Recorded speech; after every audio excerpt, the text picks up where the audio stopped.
Good evening, everybody, and welcome to this evening's meeting. Before we start the meeting, welcome to Reverend Clive Case from Charterhouse School, who's going to say prayers for us this evening. So if you are able and would like to, please stand for prayers.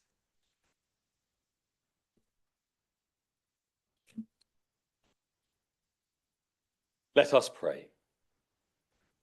Lord God, we thank you for our borough of Waverley, for all those who live and work in this borough, for those who bring happiness and prosperity to our neighbourhood.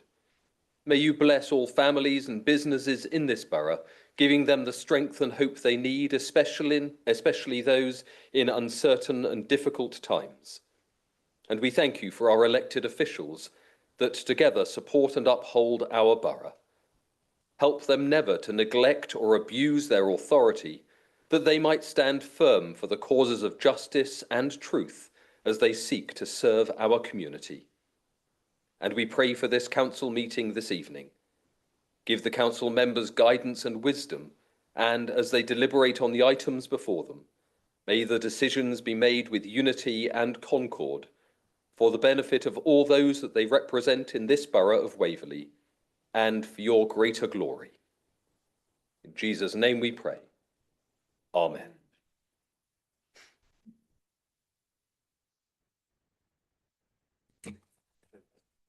Thank you, Anne Clive. Thank you very much. I thought you might like to stay for the budget meeting, but maybe on balance, Councillor Merriweather, you might like not to. Yeah, I nearly didn't even get that reference.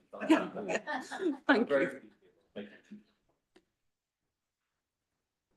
So now we start our meeting. Welcome to everyone here and everyone who might be watching, and welcome to Pedro. Thank you very much for being with us this evening. Very first council meeting as our new joint chief executive and head of paid service, which, as you are all aware, is a little earlier than we had anticipated. And we're very grateful to you, Pedro, and to Westminster City Council for agreeing to an earlier start date. So tonight is the annual budget meeting of this council. As usual, please raise your hands to indicate if you wish to speak, and you'll be operating your own microphones. If you're unable to hear, please just indicate. This meeting will be live streamed, and you'll be using your electronic voting system. And when the console lights up, please vote. And you know all the colours, so that should be fine. Middle is abstain, left is for, and right is against. If members are happy to agree a recommendation by general assent, we will do that in the usual way. Speeches other than those I specify for item 6 will be timed at 4 minutes, and you will be given a 30-second warning before your time is up. Members may speak only once on each item, except in circumstances as set out in Procedure Rule 14.6. If you would like to make a point of order, please be very clear about which procedure law or rule you think has been breached and how, and wait for agreement before you proceed. Agenda item number 1, apologies for absence. Ben, are there any?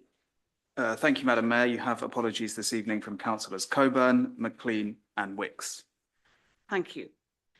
And the minutes. So members, you have the minutes of 12th of December 2023 and the extraordinary council meetings held on 19th of December and the 24th of January this year, with a couple of notifications of amendments, remarks that were incorrectly attributed to Councillor Paul Rivers in 68.3 to 68.4 of the meeting of 12th of December should instead be attributed to Councillor Atkins. And the mayoral announcements were slightly incorrect. I'm very happy to read the corrections, but as it's a long meeting, I hope you'll just accept the corrections. So subject to those matters being amended, do you approve the minutes? Thank you. Agenda item number 3, declarations of interest. Are there any? Richard. Yep, Yes, thank you, Lady Mayor. On item number 7, there's a Waverley tenancy. Thank you. thank you. And Councillor Steiger? Yeah, I'm employed by the Environment Agency. Thank you. Mayor's announcements. I'll be very brief. I'd like to say heartfelt thanks to those who supported the fundraising quiz. Together, we raised more than £1,800 for the Meath and Skilway. And congratulations to Councillor David Munro and Councillor Maxine Gale, who were on the winning team. I think, David, that possibly you're the only councillor to have read all 28 Waverley novels by Walter Scott. So that alone helped you to win, and what a star. Thank you. Leaders' announcements. Good evening, Madam Mayor. Good evening, members and guests. I would just like to also formally welcome Pedro to Waverley. I probably shouldn't phrase it like this, but I am grateful to Westminster for their early release programme. It's benefited us greatly in this occasion, so welcome, Pedro. I would also like to thank him starting early, because this is about 2 months earlier than was scheduled, and I think is stepping in at a time where it's even more appreciated than it otherwise might have been. I'm also going to take this opportunity to thank Councillor Merriweather, the 151 officer Richard Bates, Rosie and Candice, and all the finance team more widely for their work on the budget and its supporting material this evening. We are here discussing predominantly financial matters, and all of this is down to your hard work. Considering the length of the agenda this evening, Madam Mayor, though, I will leave it at that, and the executive yields the rest of the time back to you. Thank you. So, agenda item 6, the General Fund Budget 2024-5. Leader, you're to make the introductory budget speech, please. Madam Mayor, members, as per the usual custom of this administration of Waverley Borough Council, I will make some short remarks before passing over to the portfolio holder for finance.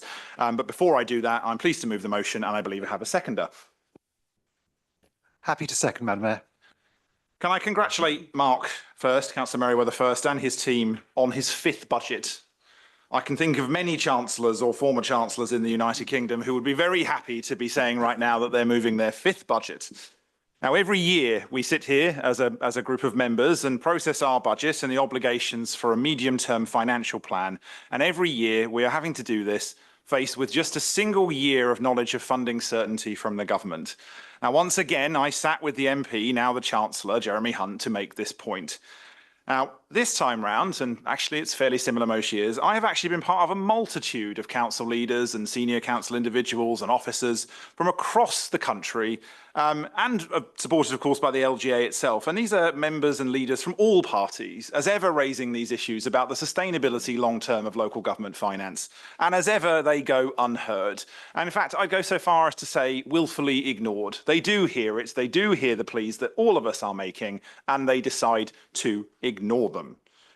Now, in this context, and with the desire to explore every option to help support our residents, I'm actually going to be proposing, and I hope I'm proposing as the mover of this motion, but also with the consent of my seconder, an additional recommendation, recommendation 9, which I'm just going to illustrate first before I hand over to Mark to go through the remaining 8 recommendations. Can I ask at this point for a brief pause for those recommendations to be put up on the screen? I believe they should be with Democratic Services.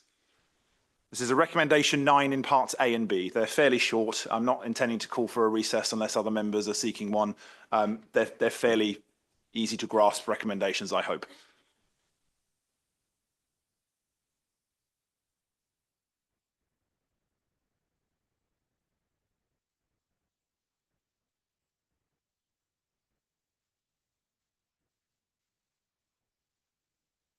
While they're being put up on the screen, I will just read them because they are very short. Recommendation 9A, Waverley Borough Council will explore the creation of a voluntary contribution scheme for Band H residents of our borough. Recommendation 9 Part B, a temporary executive working group, as per the protocol for executive working groups, will be established to determine this scheme's scope, legal structure, governance and communication, and bring back to council for further consideration. Before I go any further, I just want to confirm with my seconder that he is happy for me to alter the motion in this way. Very happy. and to seek the consent of council to add this recommendation.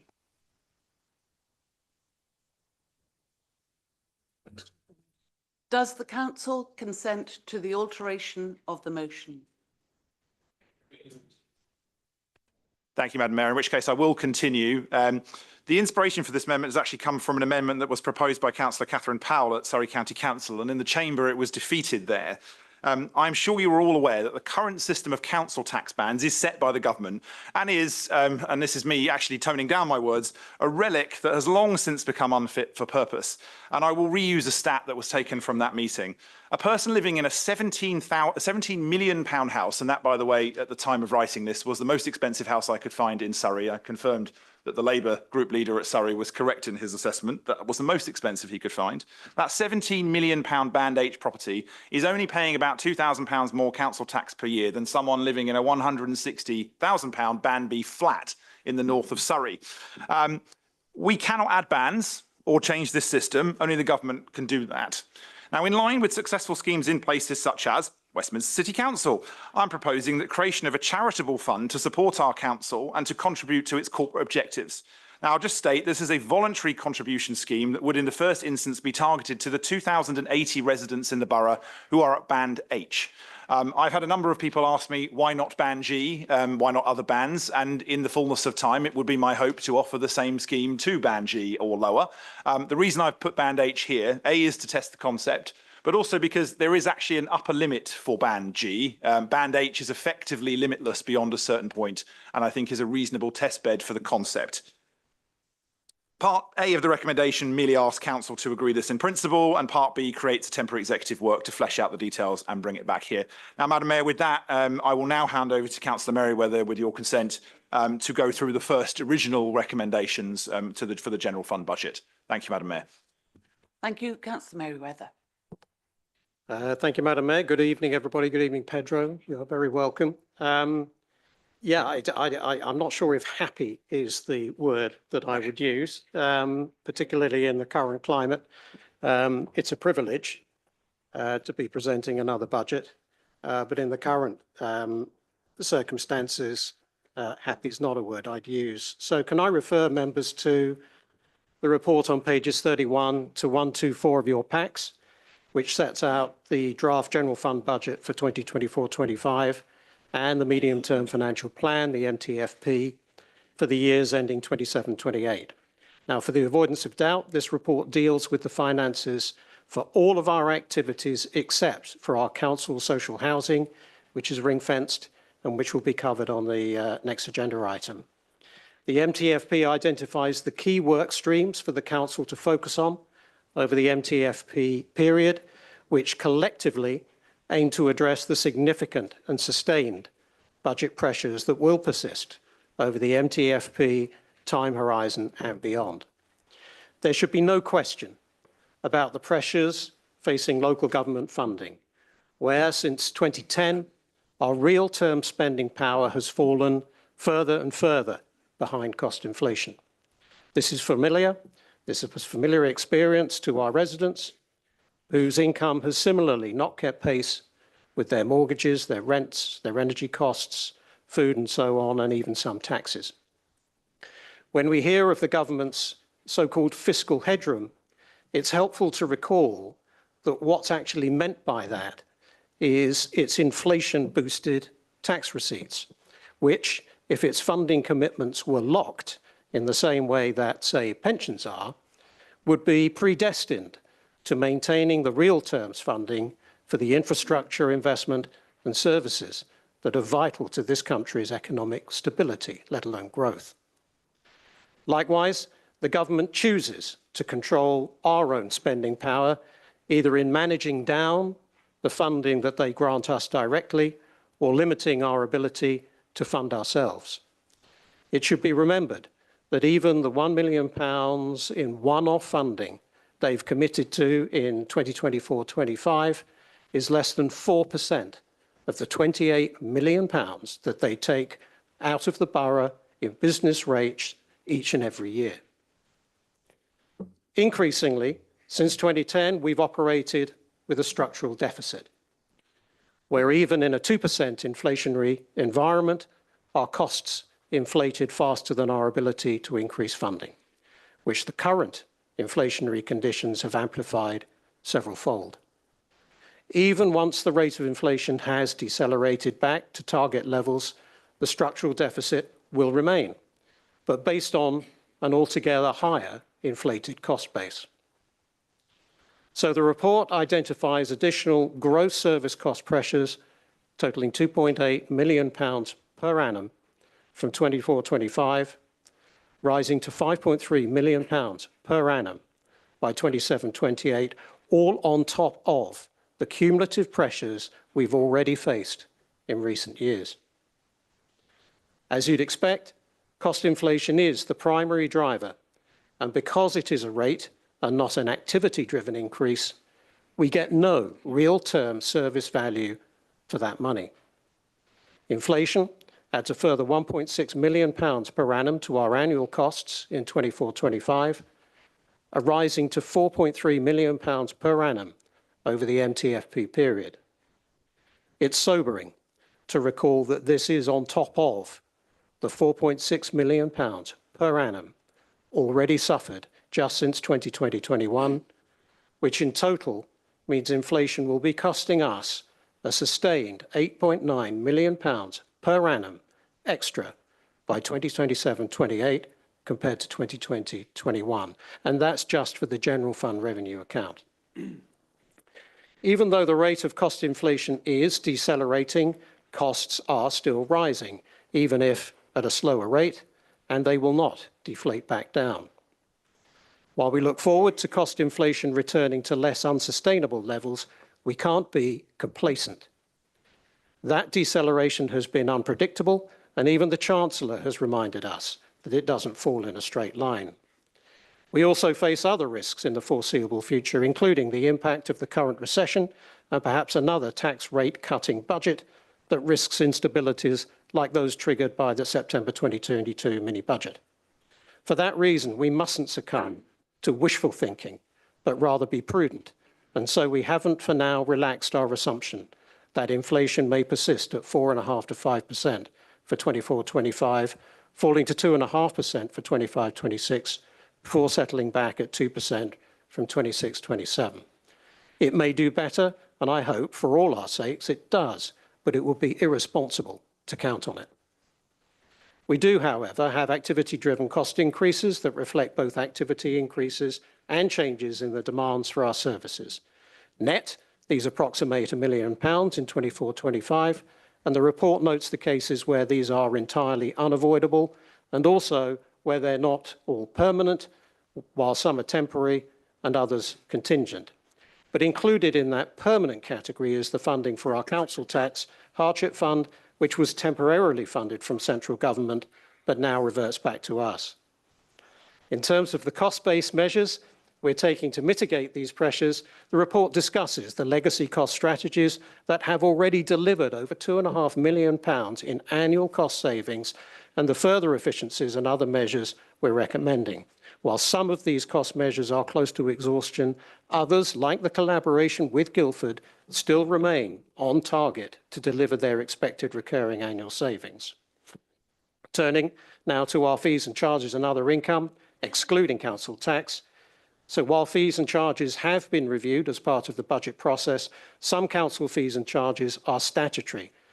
But for those that can be determined by us, by the council, general inflationary increases are proposed for 24-25 where appropriate, with some exceptions. We're seeing some signs of lasting changes to our car parking usage, which may also be attributable to the evolution of our high streets. In 2021, the council approved a new car park pricing strategy that was based on the individual characteristics of and demands on Waverley's car parks, which allows specific site rates to be increased or decreased to respond to the market as appropriate.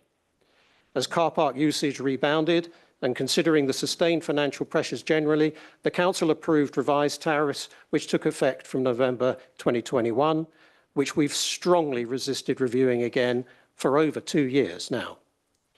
That is unsustainable. And so we do now have to make the difficult decision to propose changes that include an inflationary rate increase and also a limited pilot of evening charges in specific central car parks. Although the nominal increase is presented as 15%, we've actually rounded down more than up, and the average practical rate increases is only about 13% or 10 pence for the initial hourly rate. Even with the pilot of evening charges, our rates compare well against all of our neighbours and will continue to resist the implementation of Sunday car parking charges unlike many of the authorities in surrounding areas. I'm also pleased to note that the new contract for our leisure centres is also still on target to deliver more than £1 million annually by 2026-27. As inflation falls, we are to expect the downward trajectory in our central government funding to go with it. The delays in planned cuts to New Homes Bonus and what's left of our share of business rates are a greater threat than ever, given the effects that inflation has had on our cost base.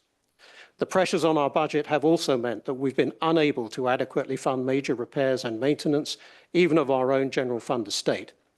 Largely as a result of the government's temporary one-off services grant support this year, it is some consolation that we're able, at least for this 1 year, to improve the funding of our general fund capital programme and also top up the reserves that we maintain to invest in future savings and income-generating measures.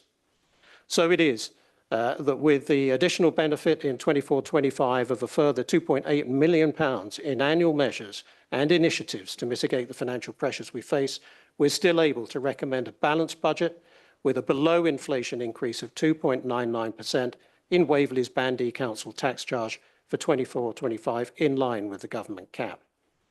But the budgetary pressures are relentless, and we have much work to do to continue to balance our budgets through to 27-28. Finally, please can I just remind members and those those watching of the extraordinary work of our officers who compile these extremely complex budgets in very short timescales. That was especially so this year, and I'd especially like to wish Rosie Plaistow well in her future career, and I know she's going to be missed by me, by the officers and the councillors alike. Thank you to all the team. Best wishes to Rosie. I commend the budget. Thank you. Thank you, Councillor Merriweather. Councillor Peter Martin, you can respond as Leader of the Opposition. You two have 10 minutes. The first thing I'd like to do, Madam Mayor, before I take my 10 minutes, is to propose an amendment to the recommendations. And I wonder if we could just have a 2-minute stop in order for that to be circulated. Thank you.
everybody's read that.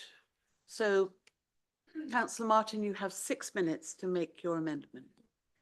Thank you, Madam Mayor. And could I start by also welcoming Pedro Robel to our midst? It's very good to see you. Madam Mayor, I wish to move an amendment to the budget recommendations on page 32 of our agenda papers, and this is displayed on the screen, and you've got copies. This amends item B of recommendation 3 and adds an additional recommendation 9, although that will become 10 with the 9 that's already been introduced. Very simply, Madam Mayor, the amendment seeks to reduce the percentage increases in car parking charges to 7% and to cancel the proposed evening charges. Finance officers advise that this reduces the increased revenue from car parking increases by £152,000 from £447,000 to £295,000. We then balance the budget by modest reductions in the one-off transfers to the Property Maintenance Fund and the Invest to Save reserve to maintain a balanced budget. The opposition believes that the residents of Waverley are being asked to contribute too much to the Waverley Council coffers and that a better deal could be presented to them. You will see in the minutes of the December full council on page 9 of our agenda papers today that I actually congratulated the administration. At that time, I noted a general fund surplus of £700 in the year ended March 2023, and have then further anticipated surplus of £230,000 for this year. That's a surplus of getting on for £1 million in 2 years, equivalent actually to 8.5% in council tax. So we end this fiscal year actually in a good place. Turning to next year, the government has contributed £1 million more than was planned for or expected, particularly via the New Homes bonus. So we start this next fiscal year with 2 good years behind us with an accumulated £1 million of surplus, and then have £1 million more from the government than was actually expected. And indeed, there may be more. Page 41 of our agenda papers talks of an increase in core spending power in the government's announcement on the 24th of January, and we may get more. Now, Madam Mayor, the administration frequently calls upon the government to do more to help both our hard-working families and local authority finances. Yet, when the government does something to help, the administration continues to extract everything that it can from our residents. This year, we see again the maximum level of additional council tax, high inflation assumptions, which translate into higher fees and charges, and sharply increased parking charges. The opposition supports a cautious approach to the general fund, but that must also be balanced by the need to stimulate the local economy and to lessen the financial strains on local residents. We could reasonably suggest a lower council tax rate. We're not going to do that.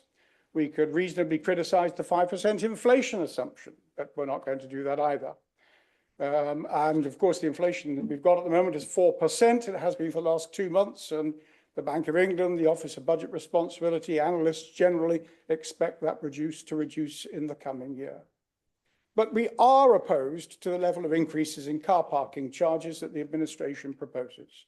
We are also opposed to the introduction of evening parking charges at many of our car parks. The president of Godalming and District Chamber of Commerce emailed me last week and said the Chamber and our retailers in the high street are struggling as it is, and the biggest complaint from their customers is the price of parking.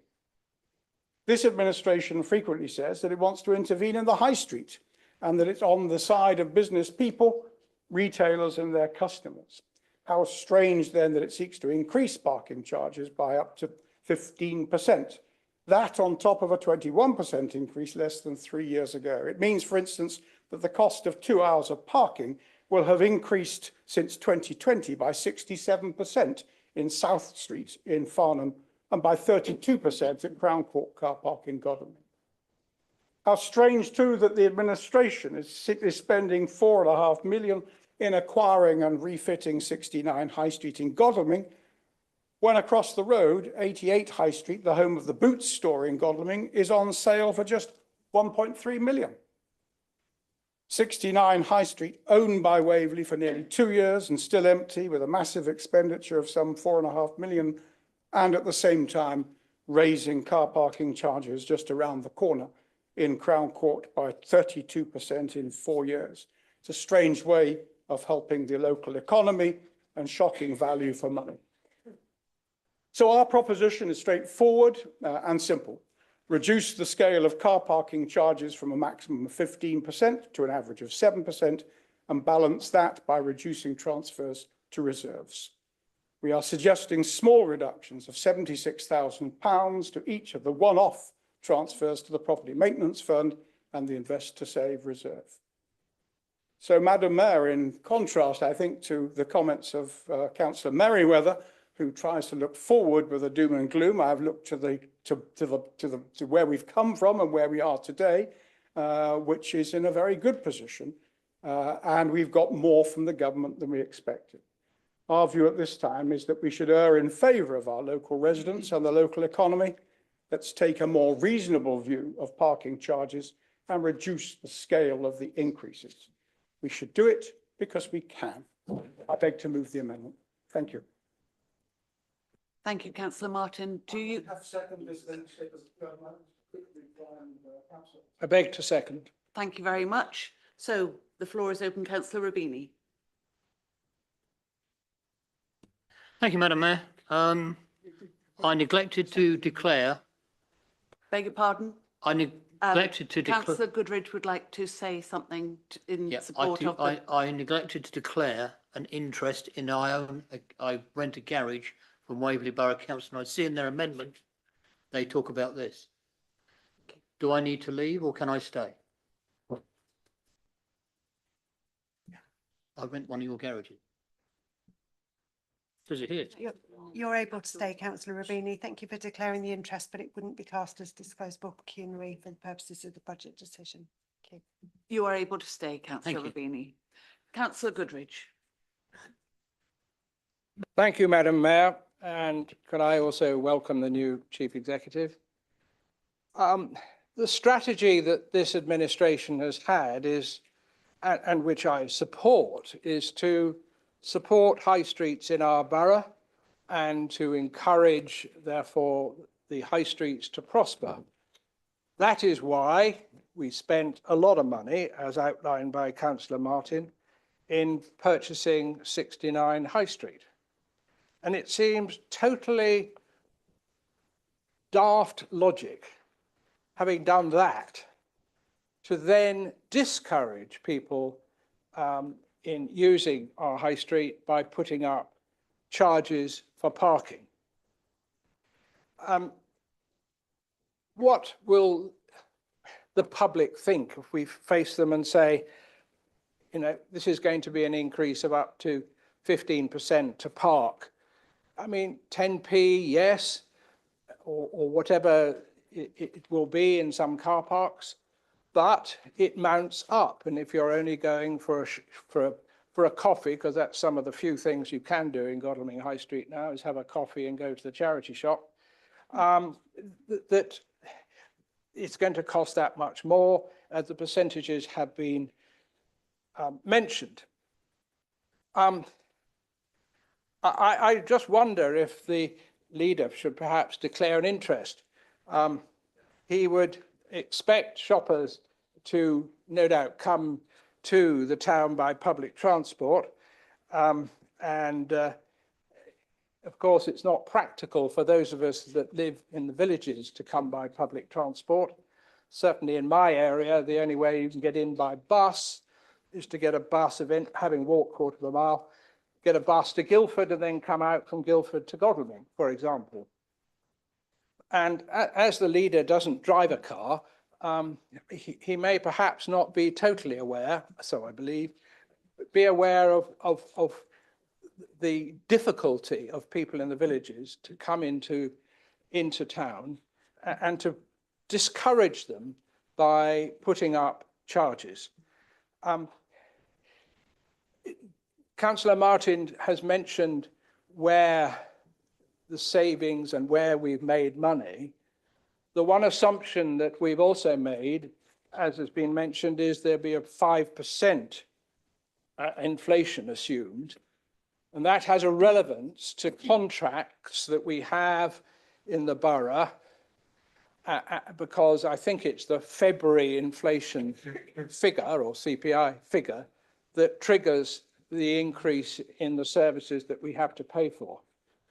Now, I'm also informed helpfully by officers, that for every 0.5% below the 5% would have a saving of 75,000. So you can see there are an awful lot of good reasons why we do not need to put up car parking charges, to encourage the use of our high streets in our 4 centres. And I therefore have pleasure in seconding this motion because it makes sense and we are thinking about our residents, and that's what I wish to do. Thank you. Thank you, Councillor Goodridge. Councillor Merriweather. Thank you, Madam Mayor. Gosh, what a lot of words for 5p. Because that's how much this is going to benefit our residents. I should think they will be lynching us because they will now have to carry around 5p coins in their pockets to pay the odd 5p, and not just 10p coins or pay by Ringo. You know, at the generally recognised rate of 45p a mile, 5p won't buy you 1 lap of the Central Court car park. I'm almost lost for words as to how petty this amendment is. Councillor Martin and Councillor Goodridge have deviated on to talk about a capital project at 69 High Street, which is a housing project to deliver much needed council houses. And they've confused there where we are investing to generate future revenues so that we don't have to keep on going back to car parking. The whole point of investing to save is so that we don't have to keep going to tap up our car parking fees. Likewise, the reason that we invest in property maintenance is to keep our buildings together, to save on even more dilapidations, even more repairs and maintenance in the future. This is about as short-term piece of nonsense as I've seen in a long time. Over 5p a visit to a car park. It's just incredible. But anyway, yes, we had a good time. We've had a couple of good years. Most of that's timing. Our spending will be the same. Just because we didn't spend it by the year end doesn't mean that we're not going to spend it eventually. And we are not going to get any more money from the government. The report makes it clear that the additional money that is referred to in the report is the £159,000 that we got. It's the last recommendation in the list. We are not going to get any more money. We're very grateful for the £1 million that we did get, unexpected this year. It's a one-off. It's never ever, we're told it's not coming back. We're told that all of our funding, including what's left of our retained business rates, is going to dry up.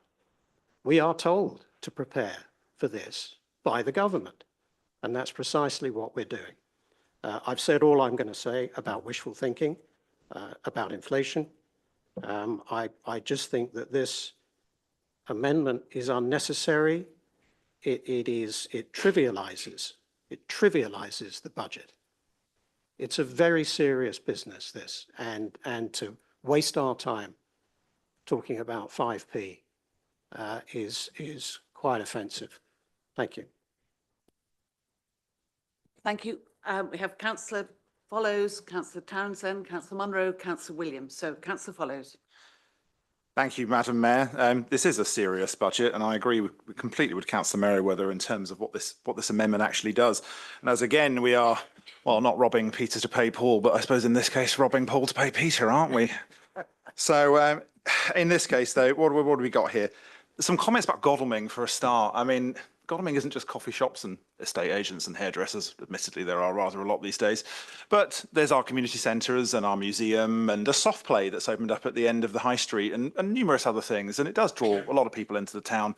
And I've been the member for the centre of Godalming now since 2017. And one of the things every time I speak to business owners, and I do frequently, not just when I'm there shopping, but when I go and speak to all the business owners as I do, is actually car parking is not the reason that they're struggling and not the reason why some of them have closed or moved. It's because their rates and their rents are too high. And their rates are not set by the government. And they are all taken out of the town. The town councils, of course, get nothing. The borough council gets almost nothing, and the county council gets a pittance, relatively speaking. So there is almost no incentive for any council at this level and no money for them to invest in the high streets. So we do it at our own expense when we do it. But they also close because rents are out of control and there's no ability to do anything about that. And one of the core aspects of our high street intervention strategy was to ensure that rents were, because they would be council controlled in properties that we owned, be at a rent that could actually be sustainable to those businesses there, looking at a longer term perspective of the high streets rather than a short term one. And just to reflect on, I've had a number of meetings with the Chancellor, both before he was Chancellor and since. And the main thing that we always stressed, and not just me, but council leaders of every single party in this country and none, stressed that what they weren't actually after on most occasions was more money. They weren't, yes, more money would be lovely. But the thing that was actually more important was long-term stability and the ability to plan. We need to set budgets and medium-term financial plans looking sort of 2, 3, 5 years into the future. We need to be, as council, certain as to our income for those 2, 3, 5 years. This is the localised equivalent of that same short-termism that threatens local government more existentially across the country. You want us here to take out of investor save reserves. You want us to take out of property maintenance reserves, which is one of the most ridiculous statements I could possibly hear from that side of the house, which when they were last in charge of this place, basically ceased any capital maintenance of any sort. So most of what we're having to now catch up on is because of that lack of foresight. So to then take things out of that and say, well, it's supporting businesses is not only short-termist, it misunderstands what businesses are actually after in the high streets in our towns. And frankly, does nothing to actually help the taxpayer of this borough. So I fundamentally oppose this amendment for its short-termism, its misunderstanding of the realities of businesses and high streets, which I am frequently told you are all experts straight down the line, and is, I think, frankly, negligent. And to sit here and also pretend that, you know, everything's now great, isn't it? We're getting some money for the government for the next 12 months, perhaps, maybe. We've been through the last 5 years of pandemics, of inflationary pressures. Rainy days are not just something that we think about and plan for. They've happened already. And we have to sit and think about the ones that are to come. So I remember being at your ONS a month or so ago, Councillor Martin, where you swore gospel that inflation was coming down and that we should not be so conservative with a small c about these factors. And it literally went up the next day. So rainy days are something that we shouldn't be just planning for. They are continuous. We've got our umbrella out and this budget continues to protect us. I completely oppose this amendment. Thank you, Councillor Follows. Councillor Townsend. Thank you, Madam Mayor. Well, I'm just really quite surprised. This is completely puerile. You know, we have a balanced budget. We know that we have got professional staff that have looked at these budgets. They didn't just throw 400,000 into the property maintenance fund for the fun of it.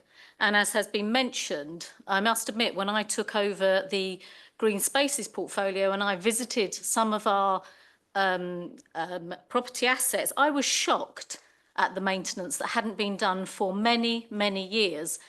And whilst presenting 76,000 off of a particular budget, how that will grow, and that has not been taken into account, because what's 76,000 now on property maintenance will grow to 100 and something thousand. So what hasn't been accounted for here is actually what is proposed not to be done. What shall we not maintain within this budget? It is ridiculous to come along here and to cut off 76,000 off a budget which is already pared to the bone.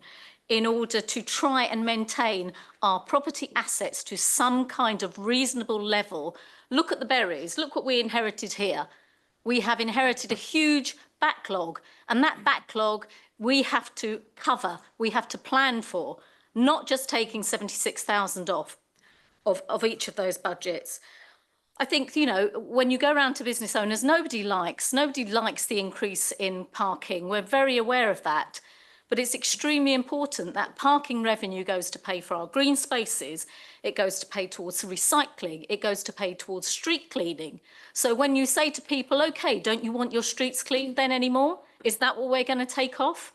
No, I think it's completely correct. We have to try and fund these services. We have a lack of funding now from government. We have to raise the money ourselves. And this is one of the levers, unfortunately, one of the levers, the small levers that we have to try and raise income. So I think that, you know, we can look at the elephant in the room, that when you're going around speaking to businesses, wouldn't they love it if we could keep that 96% of business rates, 94% of business rates. Wouldn't it be great if we could keep that? If we could have some parking arrangements, if we could invest in our high streets fully, if the people, the businesses that work so hard here could keep the money that they raise to invest back into their areas. No, instead we have it all wandering off, and we have 6% of that business rates, and we have to try and also that money actually funds that actual service, the running of that service, and non-payments as well of business rates. So this is a completely ridiculous thing to present to this council. This is not serious. It's not serious budgeting. It is completely puerile, and I would absolutely fundamentally reject this. Thank you. Thank you, Councillor Townsend. Councillor Munro.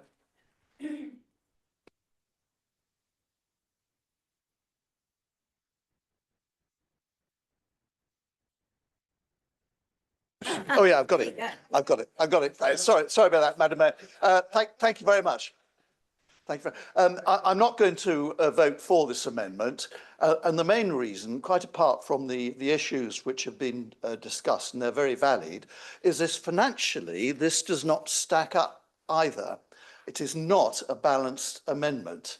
You take £152,000 out of car parking revenue for this year, and therefore you start at a lower base for next year and the year after and the year after. So this is an ongoing £152,000, just like council tax. If you reduce council tax in 1 year, it stays out of base budgets for eternity. And it's suggested that to balance that, we have a one-off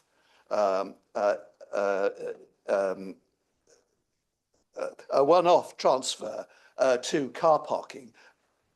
It looks like the same, 152k, but it's only for a year. So this amendment means, if it's passed, that in year 2, we're then going to have to find another 152k, and year after year after year. So you are trying to balance long-term savings with a one-off, and that frankly does not stack up.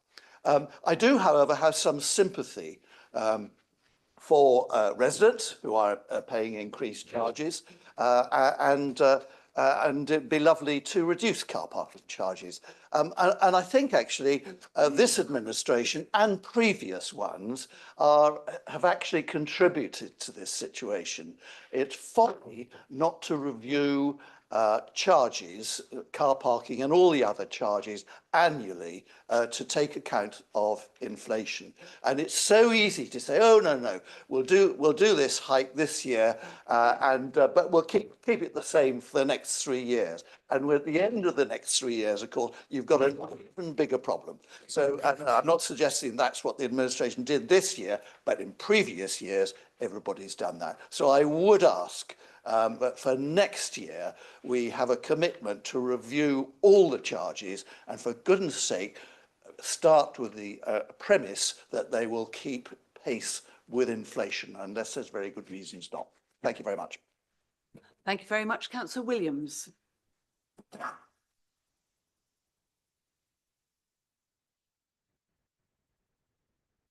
water crisis. Sorry about that. Yeah, it's a valuable commodity. I think the amendment is true to form. Councillor Martin, we know, loves car parks. The intrinsic beauty of Crown Court car park, and the value to the community of car parks. He loves to see them used. He loves to see cars speeding around our borough. So vehemently does he oppose the notion of an area-wide 20-mile-per-hour speed limit. It seems not to enter his consciousness that a significant proportion of residents in my ward, in the Binscombe and Charterhouse ward, do not even possess a car and cannot afford to do so. How about keeping down bus fares? It does not seem to enter the consciousness of those putting forward this motion that the social costs of car ownership are massive, that motorists can afford these ever so slight increases in car parking charges, as Waverley's charges are significantly lower than many other boroughs and districts across the country and across Surrey. Demand for car parking is inelastic. There is no economic argument for not raising car parking charges. Raising car parking charges do not cause businesses to struggle, but high rents do, and the policies of this failing government do immensely. We are in a climate crisis. This evening, we should be debating how we shift the way people move around our borough rather than recycling the old, outdated, outmoded and utterly false proposition that we need to keep car parking charges down to keep our town centres alive. It's a nonsense and it really belongs to another century. Thank you very much. Councillor Austin.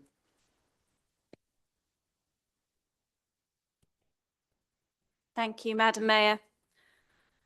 Well, what Councillor Merriweather and Councillor Williams call nonsense, I call listening to residents and businesses in Waverley.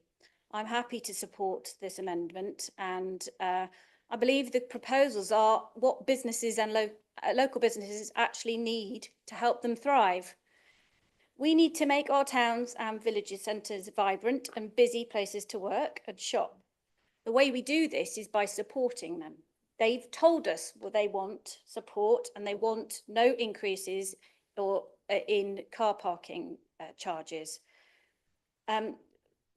Rather, for example, than that what they don't want is spending £4.5 million on one unit on a shop unit on a high street in Godalming. What could we have done with this money instead? I just want to pick up on that note actually about helping the high street.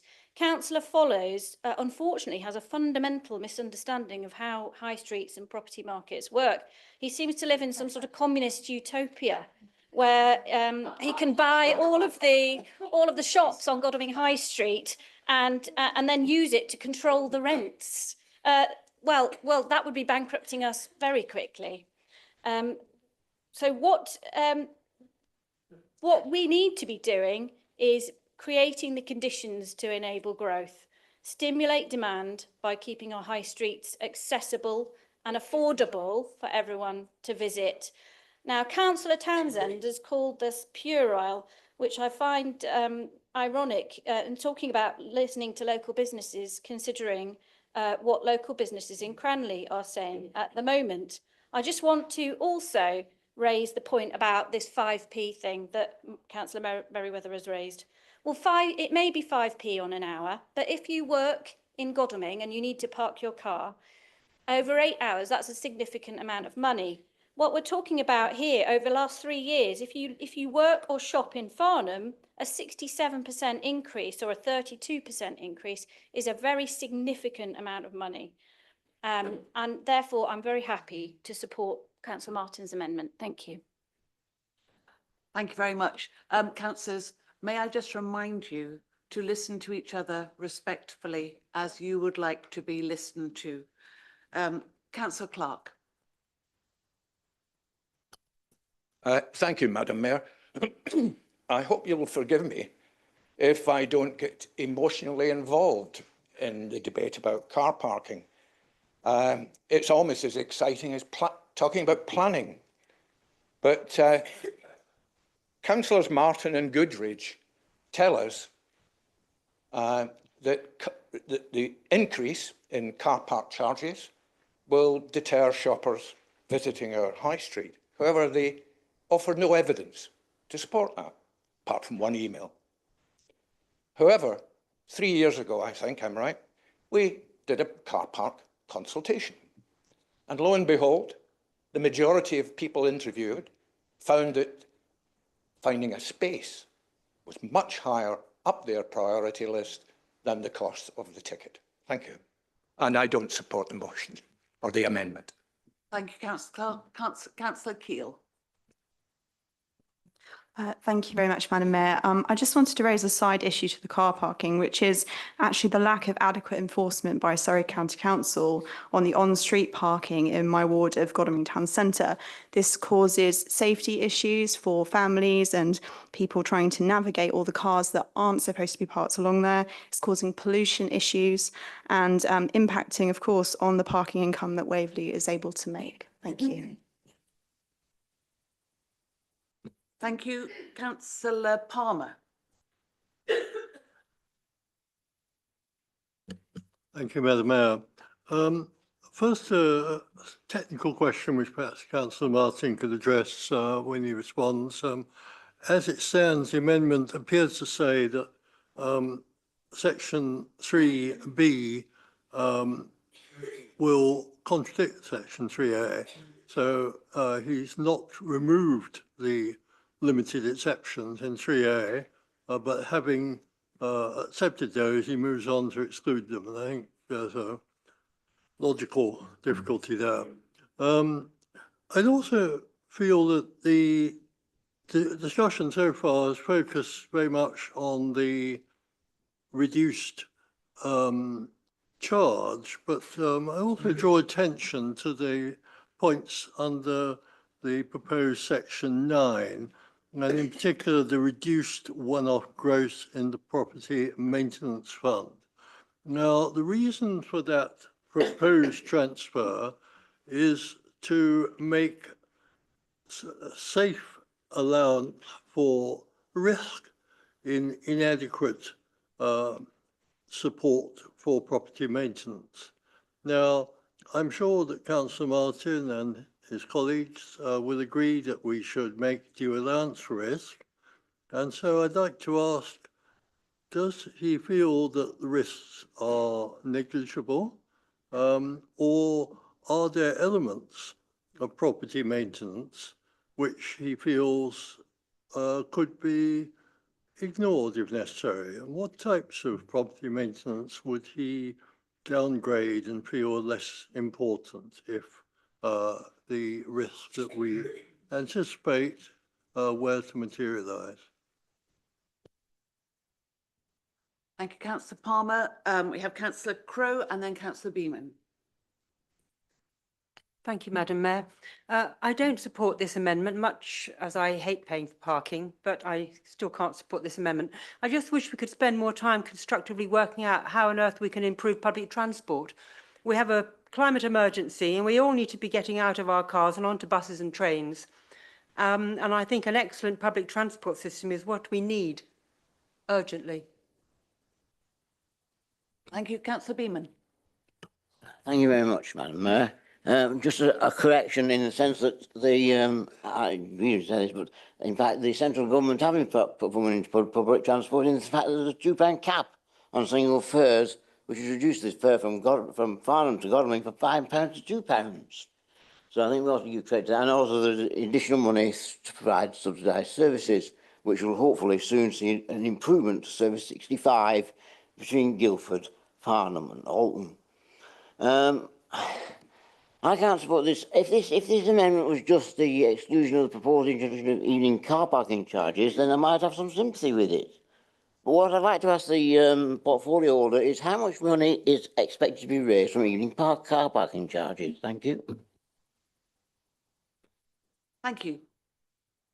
Councillor Reid. Thank you, Madam Mayor. I really wasn't going to join in with this debate, but I've been trying to work out what the objective of this amendment is. Is it to help struggling families with the cost of car parking, or is it to support the businesses in our high street? Or is it both? If it's both, it seems to suggest that all of the boroughs and councils around Waverley who already charge for evening parking, they charge for Sunday parking as well, that they would have been suffering some catastrophic drop and impact on all of their businesses. I don't perceive that at all. And I don't really believe that the people proposing this amendment believe it either. So I will not be supporting the amendment. Thank you. Councillor Fairclough. Thank you, Madam Mayor. I'm going to start by offering my apologies for stating the obvious. When people drive into our towns, some of whom, as identified by Councillor Goodridge, live in villages poorly served by public transport, but when they do drive into our towns to visit our shops, our cafes, our businesses, they need to park their cars. And in order to do so, this council needs to provide car parks for them. And those car parks require continuous investment.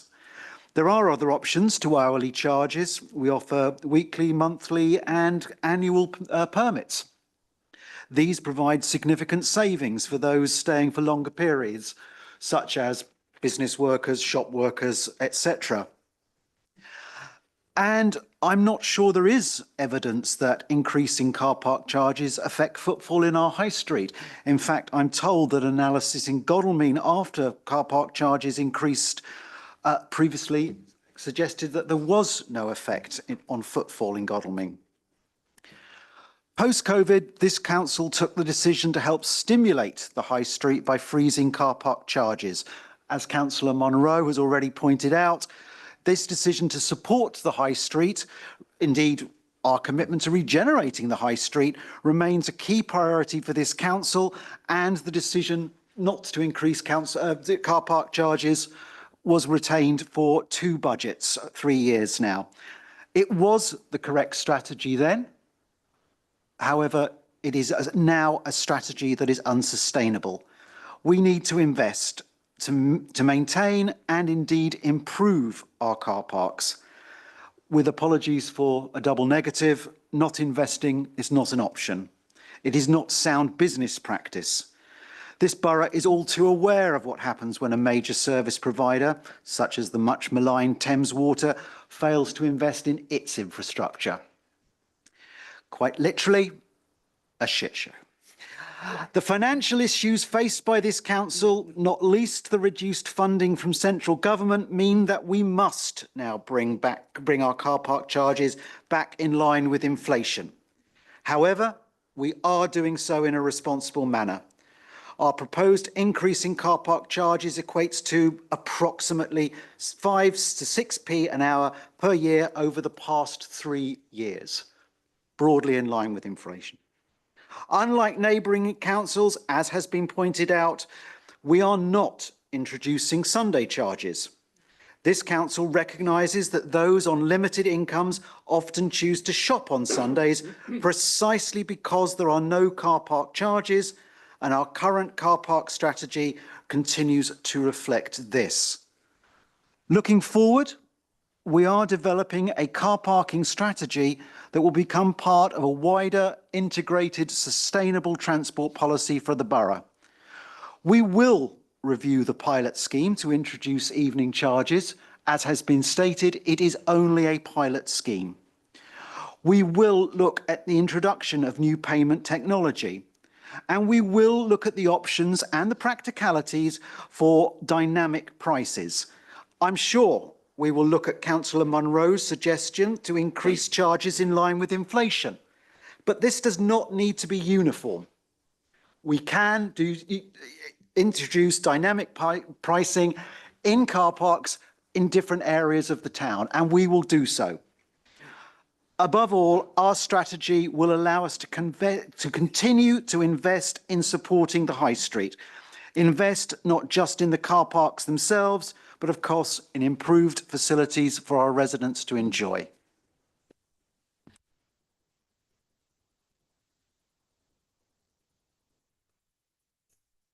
Thank you. Thank you very much, Madam Mayor. I would, of course, like to support any motion that reduces the cost of parking, car parking in Farnham. We do have to keep our towns accessible and support our businesses, and that has to be one of our primary objectives. But the cost of car parking in Farnham has risen disproportionately in recent years. But I do take on board what others have said. For instance, Councillor Munro's point about paying for it in perpetuity. But in respect of that point, Councillor Munro, I think should appreciate that and his point is that we're saying we lose that annual income in perpetuity and it compounds the effect on us. I think that's the point that he's making. That of course must be balanced by the fact that it also means the opposite side of that argument is that otherwise our residents have to pay extra every year in perpetuity and compounding the cost to them. So, you know, the argument actually really is, are we serving ourselves or the residents here? Should we be dumping all these extra costs onto the residents? Should we be saying, oh, we've got to do this because otherwise we can't afford to do what we want in the future? Because we should be saying, well, actually, if we dump this on our residents, they can't afford what they want to do in the future. And I think that's a lot more important. So, you know, who are we serving here? But the issue here, actually, paying for for reduction in car parking costs could, in theory, be paid for if we have made savings on the assumptions made regarding staff pay rise. And we were going to be told, I think, tonight whether whether the staff pay rise has been agreed and whether we've got savings there that might contribute towards this. I don't know. I think we're entitled to ask the question, because it's in the committee papers, as to whether or not the staff pay rise has been agreed and what impact that does have on the budget assumptions here that have been made. So if we could have an answer to that question, thank you very much. Otherwise, it's going to be difficult for me without the information to support this recommendation, though I'd love to do so. So I'll probably abstain if I don't have that information. Thank you. Thank you, Councillor Hyman. I don't see any other hands. So, Councillor Martin, would you like to sum up, please? Well, Madam Mayor, thank you. Yes, I'd be delighted to sum up. How extraordinary. Councillor Merriweather says 5p, that's all we're arguing about. It's absolutely nothing. And then everybody else speaks and it sounds as if the whole world is caving in. You can't have it both ways. I think it's quite extraordinary. In terms of is it just 5p? Well, goodness me. If I look at the figures that I have here, with South Street, for instance, in Farnham in 2020, the charge for 2 hours of parking was £1.50. That went up to £2.20 in 2021. It's now going up to £2.50. So it's going up 30 pence this year, and it's gone up by £1 in the last 4 years. It's rather more than 5 pennies. If I look at Crown Court in Godalming, in 2020, the charge was £1.90. It's now going up to £2.50. So that's a 32% rise in 4 years, way beyond inflation. I think, you know, we just have to be very careful when we're bandying around 5p. It's rather more than that. Councillor Follows, Madam Mayor, talks about, goes on to his usual rant about the government and rents and rates and all sorts of things which are going up. But of course, the very thing which he can control which is car parking charges, he rejects and says, let's put it up by the maximum. Again, you can't have it both ways. You complain about the government and you complain about higher rents and rates, but then you put up the car parking charges, in my view, in an unreasonable way. And that is what I want to avoid. Invest in the high street, of course we want to do that. I still make the point that 69 High Street, Godalming, was a poor investment, £2.6 million invested, a further £2 million to refurbish, giving a total of 4.6. Yes, you can allocate some of that to the housing project behind, but just across the road, Boots is for sale for 1.3 million with the same square footage in terms of retail space. And indeed, if you were to buy Boots today, you would have an almost guaranteed £400,000 from income from Boots for the next 4 years, because the rent review is in 2028. 69 High Street was profligate and unnecessary and is not helping the High Street. There are other ways in which the money could have been spent. Much comment was made about reducing the property maintenance fund. It's as if I've slashed it to nothing in this proposal. How extraordinary. Well, take a look, please, at Annex 2 on page 73. And in that, you'll find that the property maintenance fund this year will go up, or at least in the year that we're talking about, next year. The property maintenance fund will go up by £490,000 in one line, and then you drop down to the top-ups, and the property maintenance funds goes up by a further £400,000. £890,000 extra, which is terrific. All I'm doing is trimming £76,000 off that, and it's not the end of the world to so do. And I think that it will be a significant improvement to the well-being of the community and our business community. Councillor Munro made an interesting point. I think Councillor Hyman made a very effective reply to that, and I won't take that any further.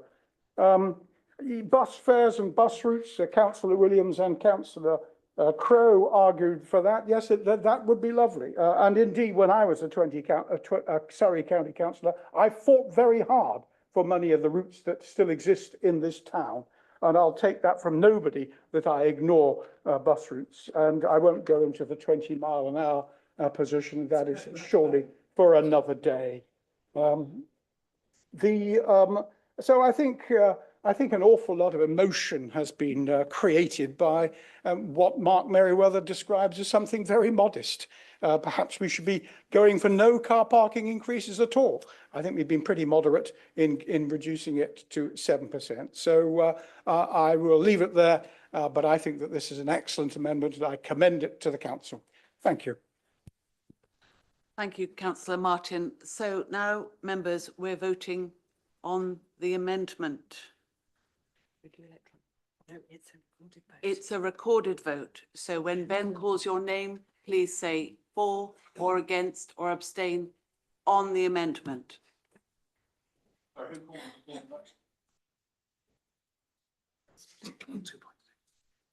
Through you, Madam Mayor, it's in the Constitution. It's part of the Council Procedure Rules. Rule 2.6 provides that the vote on the budget and any amendments to the budget must be taken by way of a recorded vote. Thank you. Thank you, councillors. When I call your name, please state whether you wish to vote for, vote against, or abstain. Madam Mayor, could you please clarify? I didn't quite understand exactly what we're going to be voting for. You are voting on the proposed amendment as proposed by Councillor Martin. And that alone. And that alone.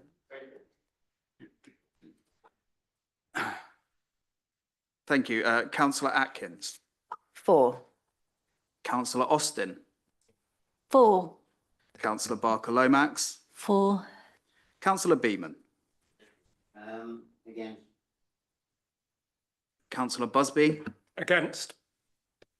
Councillor Clark. Against. Councillor Crowe. Against. Councillor Davidson. Against. Councillor Denis.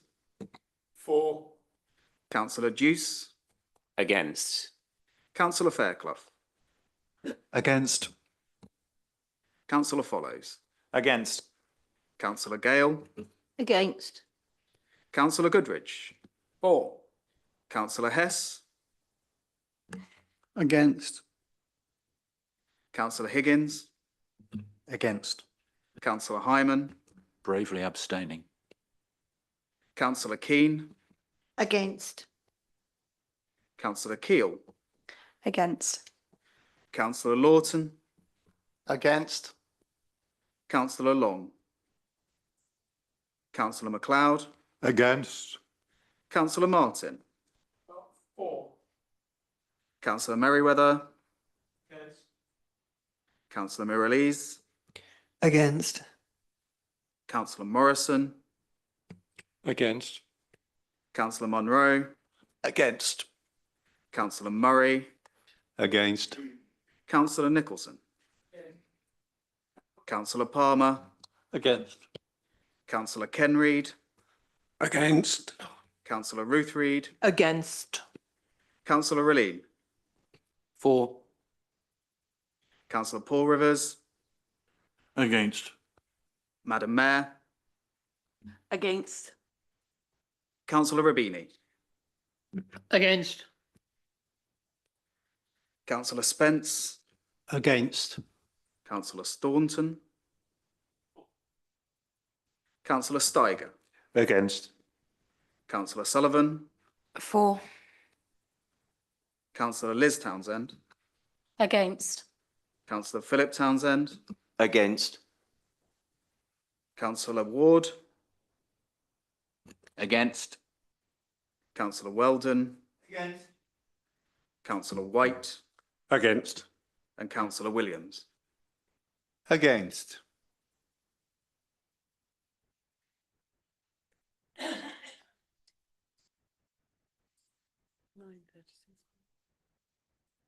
got 31. 31. 1, 5, 10, 15, 20,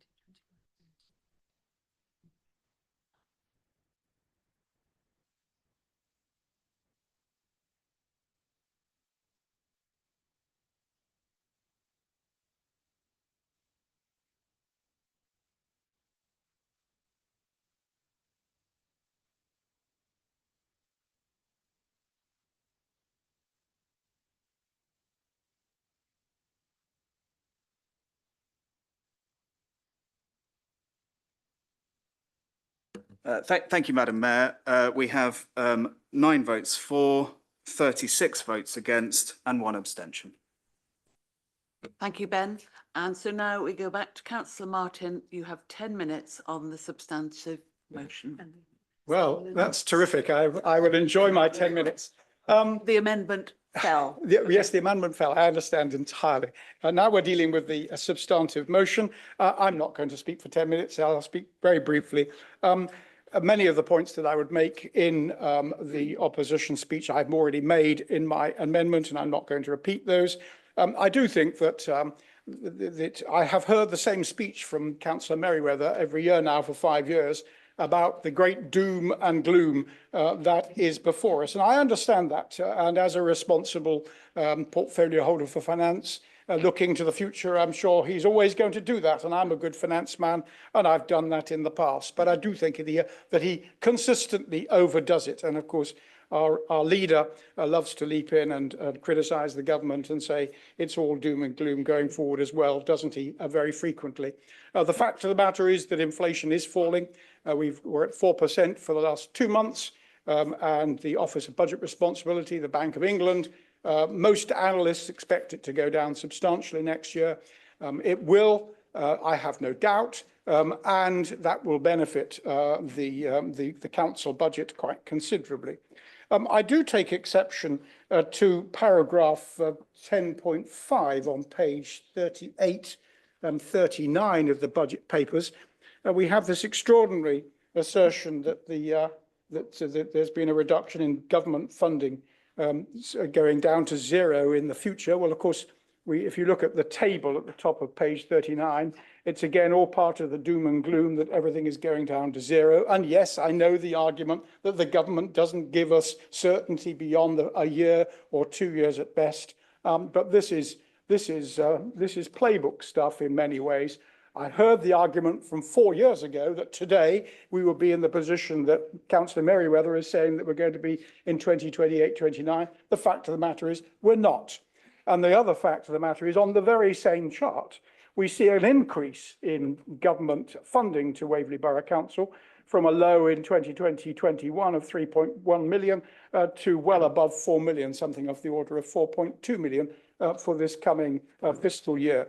So I do think that we have to be careful not to overdo this doom and gloom. And now when I come to the other amendments proposed by the leader, this seems to me to be straight out of the Liberal Democrat National Playbook. I think that this is something for a government to do. Doubtless, he will include it in his manifesto commitment in his striving to become a Member of Parliament for this constituency of Godalming and Ash. And doubtless it'll be included in the Liberal Democrat budget, and that's the right place for it. I've got some sympathy with it, I have to say, but I don't think it's something that I will put my name to. I will watch with interest as to whether it materialises and how it materialises. So there we have it, Madam Chairman. I proposed an amendment that's been defeated. I will therefore oppose the budget, mainly on the basis of the car parking charges, but now also on the extra item that's been added. Thank you very much. Thank you, Councillor Martin. And now, are there any speakers? Councillor Clark. Thank you, Madam Mayor. It could be said that local government finance is like playing with smoke and mirrors. So I'd like to dispel some of the myths that surround our funding. As costs increase, we are being squeezed between two restraining factors. One, the capped ability to generate sufficient income to cover our costs. And the other is not receiving a fair funding settlement from the government, not even one that covers the impact of inflation. It is unfortunate, Madam Mayor, that fair funding settlement does not win votes. Whilst the government and Councillor Martin talks up the fact that the rate of inflation is falling, the fact is that prices are still rising, and they will continue to rise by 4% for the remainder of this year. The Bank of England figures show that since 2020, whilst inflation has averaged in this period at 6.7%, the compounded effect on prices means they have risen by 22% in this period. It is reported that the government is benefiting from a windfall fund brought about by the inflationary tax base. But as Councillor Merriweather says, instead of investing in vital infrastructure and services that this country desperately needs, it's most likely to be squandered on an election budget designed to win votes. It's all very ironic, as all we'll be doing is giving us our money back. So how do we compensate for not getting the funding we need? Unfortunately, it has to be from council tax and car parking charges, which are the two main sources of income for this council. My annual council bill is £3,265. Waverley only receives 290 of this. This means the proposed 2.99% increase in my tax bill for the next tax year will generate a staggering £8.40 for this council. I'd be happy to give more than that, but that's another story we may hear about soon. But this demonstrates that 2.99% of next to nothing is next to nothing and is only going to generate £350,000. So clearly we need to look elsewhere to generate this income to cover the costs of our services. It is hoped that the proposed car park charges increase, the first since 2021, is going to generate approximately £450,000, which will be a welcome contribution towards balancing our books for another year. So finally, may I congratulate the officers and our financial ringmaster, Councillor Mark Merriweather, for being able to walk the fiscal tightrope, juggle with their sums, and balance the books for yet another difficult year. I fully support this budget. Thank you, Madam Mayor. Thank you, Councillor Clark. Councillor Williams. Thank you. I'd like to echo the thanks to Councillor Merriweather for the amazing finance team. I won't describe Councillor Merriweather as a ringmaster, but I think he's done an amazing job here. And again, I have confidence that this budget is the best that we can get, given the uncertainty and absurdity of the way in which our system works, with the government forcing councils to lurch from one crisis to the next, year after year after year. And there's an opportunity to enable councils to adopt a more strategic approach year on year, and it's in the hands of our Chancellor of the Exchequer, our local Member of Parliament, Jeremy Hunt. So, as I say, I've got confidence that the budget is the best that we can get. But I'd like to move on to the council tax issue.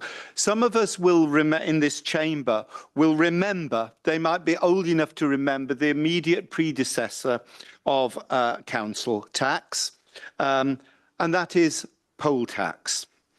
That which ultimately brought down the Thatcher government, terribly regressive, hugely damaging, massively crippling to those on the lowest incomes, the most socially and economically disadvantaged in our communities. And we really breathed a sigh of relief when council tax was introduced, not because it was really a great progressive tax, but it was considerably better than the ill-credited alternative of the poll tax. And we know that setting council tax is a no-win situation. Either retain essential services, protect the least well-off in our community, or raise council tax by means of a tax which goes up a bit as the properties that people own get a bit bigger. But it's not really a progressive tax, for we have tax bands A to H and nothing beyond. What we really need, of course, is a completely different way of financing local government. But what we need in the interim is not a set of council tax bands A to H, but a set of council tax bands that go beyond band H, beyond band G, beyond band H, I, J, K, L, M, N, O, P, Q, R, S, T, U, to band Z or beyond. But as a mere borough council, because we've been so confined in terms of what we can do, we are not allowed to do that. But what we can do, and that is why I very much welcome the amended proposal 9, what we can do is ask for some additional support from our band H council taxpayers to support those in the community who have the least. That we can do through Amendment 9, so that is why I support this budget, and I particularly support Amendment 9 going forward. It's a great opportunity, and we can do something within our powers as a borough to support something that's proactive. Thank you, Councillor Williams. Councillor Reid. Thank you, Madam Mayor. I don't really want to chew the cud over and over in this debate. So what I'm going to restrict myself to is to congratulate Councillor Merriweather and our team of officers in bringing yet another excellent budget, a balanced budget, I think, for the 5th year in a row. Many other neighbouring councils would be pleased to have him and our officers. There is, however, one thing that I would like to comment on. Sadly, I'm going back to car parking again. And that is that I was first elected to this chamber in 2004. And from memory, and my memory now is probably not as good as it was in 2004, but it strikes me that the way in which we operate our car parks in Waverley has hardly changed one jot. We still buy a ticket when we enter the car park for a certain amount of time, and then we drive out of the car park when our time is up, or even before our time. What we do not seem to have done is to have kept pace with the change in technology. I know that the portfolio holder mentioned it earlier, Tony, that we are doing a review during this coming year, but I would certainly like to request that the leader and the executive consider forming one of their executive working groups to actually look at that in more detail, and from my perspective, look to utilising technology more than we have in the past. Some people will be aware that for some reason there is legislation that prevents local authorities from using the camera systems, the number plate recognition camera systems, to issue penalty charge notices to people who fail to pay in the car parks. Whereas if you're in the private sector, you are allowed to do that. It's bizarre that that situation exists. And I certainly hope that whoever is our next Member of Parliament for Godalming and Ash will actually try and take some steps towards rectifying that situation. Thank you, Madam Mayor. Thank you, Councillor Rubini and Councillor Goodridge. Thank you, Madam Mayor. I'd just like to support what Councillor Reid is saying. I too was on the executive in 2003-04, and he is right. Our way of dealing with the car parks hasn't changed. And indeed, because it was my portfolio at that time, the previous administration hadn't put up by inflation, and I was told by the auditor that I had to put it up by inflation because Waverley was losing money. We were not getting that money in. We are now in the same situation. We have to have this rise to bring that money so we can help the community in other ways. So please, I fully support this. And thank you, Councillor Reid, for reminding me. Councillor Goodridge. Thank you, Madam Mayor. I just want to raise an issue that was not in the Councillor Merriweather's speech or in the leader's speech. We had an informal meeting of the council, State of the Borough debate at the end of last year, and under Procedure Rule 15.1, which clearly from its wording is linked to the budget. And this was relating to Thames Water. And when I queried this with the monitoring officer, she assured me that the leader was fully aware of the full paragraph 15, and in particular 15.1d, and that the leader would be complying with the rules of procedure. And to remind the leader, it does say the results of the debate, the results will be, not maybe, will be disseminated as widely as possible within the community. Well, I'm sure that's happened. And will be considered by the leader in proposing the budget and policy framework to the council for the coming year. I have been waiting with bated breath as to what the leader's considerations are. I was worried when they called the meeting that we were proposing as a council to perhaps bail out Thames Water or something from our own finances. I was relieved to see that it wasn't there, But I think the leader ought to comply with our constitution and tell us what his considered reasons for the reasons for this public debate was to see if there would be a financial item in our budget. He's not done so, and I think he's perhaps not following the intention of our constitution when calling that meeting. Point of personal explanation. Councillor Follows, please do. I discussed it with the relevant members of the executive as to what possible budget implications the state of the borough meeting on water may or may not have. I do not believe there's anything in our budget that can facilitate the necessary action required against Thames Water to actually deal with the problem.